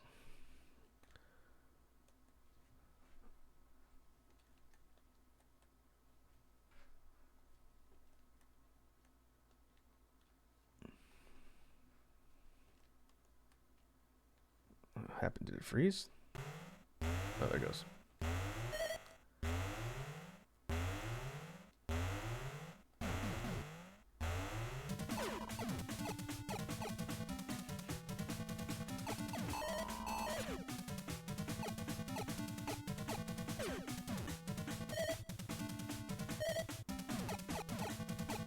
That's weirded.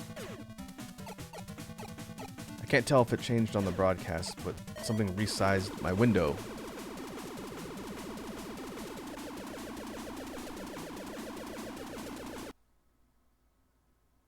Well, I'll double check it when I get out of the screens and everything's black and I can't tell where the borders are. Okay, that's fine.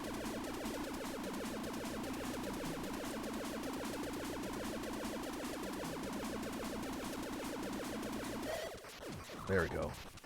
Ugh. Okay, alright. Just resize the window that I'm looking at. You didn't do it on the broadcast. Okay,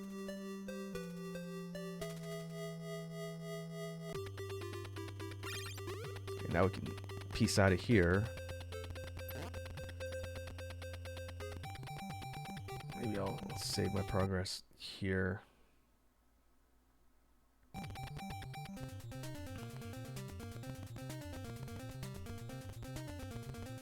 Okay, so killing that boss gives us wall 1, which is the second to last upgrade. What that lets us do is it lets us go up walls. Won't let us go on ceilings. We need wall 2 for that.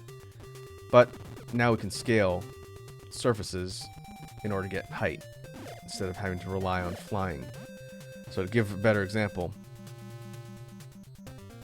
we can go up.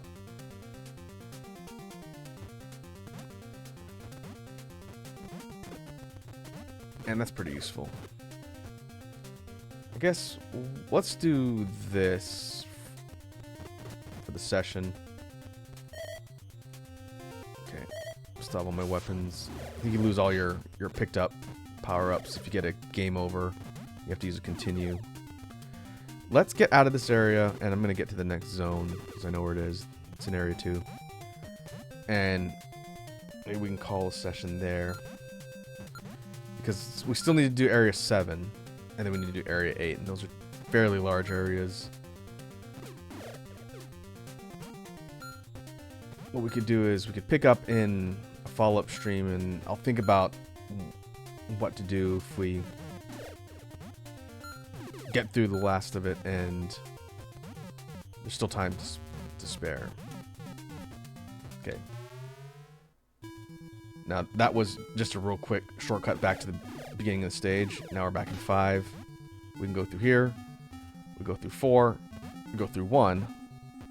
We go through 2 to get to 7. Makes perfect sense.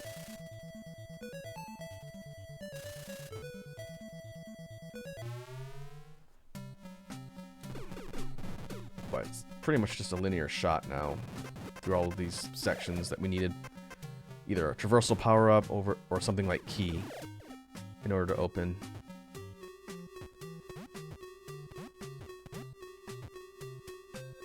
Using wall 1, we can kind of walk our way up platforms, which is both good and bad, especially once you get wall 2. They changed this in Blaster Master Zero to make it a manual input in order to engage with the walls, because right now it's automatic and sometimes it gets wonky. can actually wall walk yourself right into a death zone if you're not careful. But it's a little bit less of a problem with wall 1. But once you get wall 2 and your tank automatically will wrap itself around the platform, that's when it can get a little bit tricky. Which is perfect because you need to use both wall power-ups in the last zone, which is full of spikes.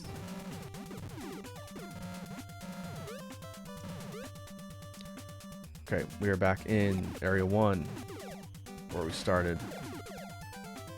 Should be able to max out hover here, yep.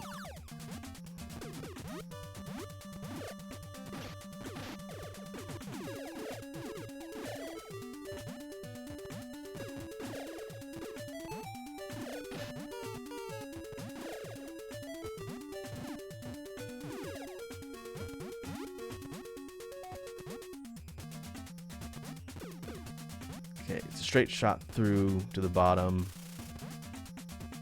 in order to get to Area 2. And then from Area 2, I think I can take a shortcut to where I need to go in Area 2. It's the entrance to Area 7 is really close to the entrance to Area 3, which is good because when we eventually beat Zone or Area 7, in order to get to the final one, Area 8, we have to go through Area 3. And the entrance is right there, so that's nice.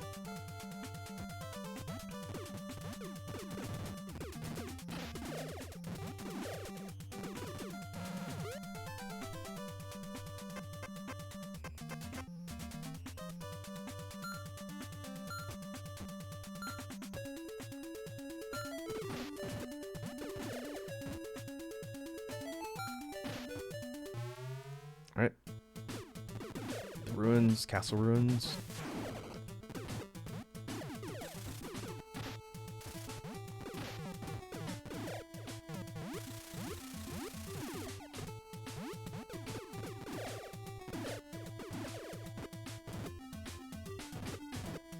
And rather than go all the way through normally, I believe we can just go through here, yeah. And it pops us out right here. And the entrance to Area 3 was right underneath where I was at. But we want to go to the very bottom, I believe. We didn't go to the bottom of the zone before because there's no reason to.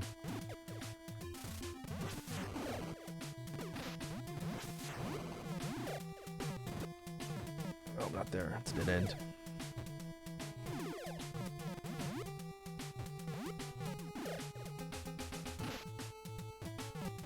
Here we go.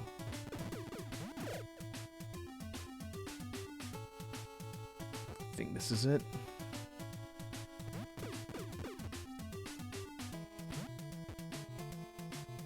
Yeah, okay. So this really tall vertical corridor here, we need wall 1 in order to walk all the way up. Get in here. This takes us to another tile set similar to an earlier part in the level that looks a lot like this.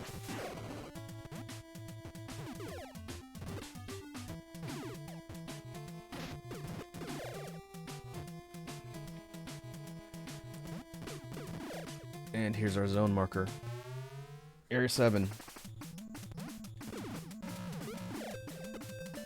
Area 7 has a really cool theme. It's very fast. And it sounds kind of like a metal theme. Okay. So here, this area is fairly large.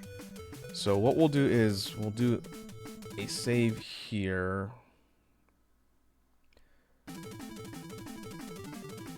And this is going to be our pickup point for next time. We'll have to do this area, then backtrack a bit in order to get to the last one, and then go through the last one, which is a pretty hard zone. Harder than all the other ones we've been through so far. And I have no continues. Or maybe one continue left. I guess we can test it. We'll just see. We can show off the lava hazards.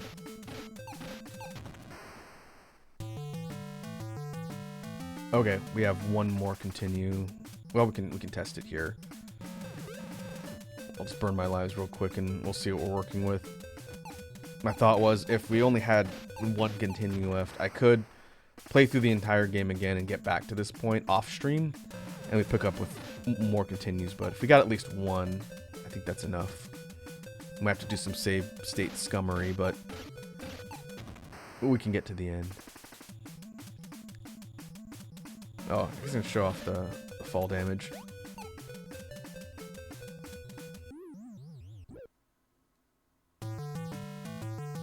Okay, well, there's another one. 2 continues. Let's burn our last couple lives here. Then I think that's it. And then we're back to the beginning of the game. You can see the fall damage. I don't even have to jump. I just fall off the platform. And Jason breaks both his legs and dies as a result. There it is. So once you run out of continues, it kicks you back to the title screen. We'll test this and see.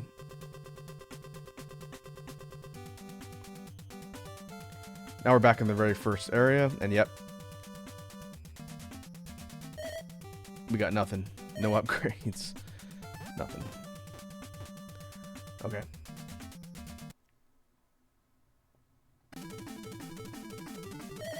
Well, we will pick up in the last part of Blaster Master in the next stream, and I'll think about what else we can look at, since I don't think it's going to take the full session to beat the game. We'll try and wrap this one up next week. I'd hoped to maybe do it in one session today, and then we got stuck on the level 5 boss for like 30 minutes. So let me go ahead and take a look at the homie list and see who is online.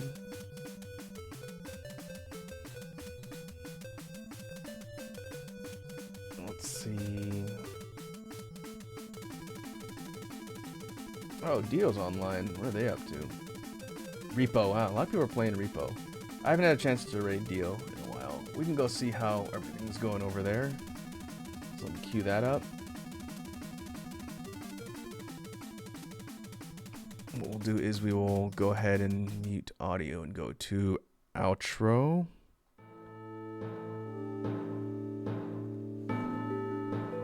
And we will call that a wrap. Hopefully it was interesting hearing me talk about one of my favorite games, even though I didn't play it super well. We'll finish it off, get all the way to the end. So if you're interested in seeing that, like I said, I'll try and do that next week, the schedule. We will be back on Sunday to play some Monster Hunter Wilds, check out the new content, and keep grinding. Still have a lot of work to do. So in the meantime, thanks again for hanging out, folks. Hope you all have a good rest of your evening or day. And I'll catch you in the next one. I'll have to see how the repo's going with Dio.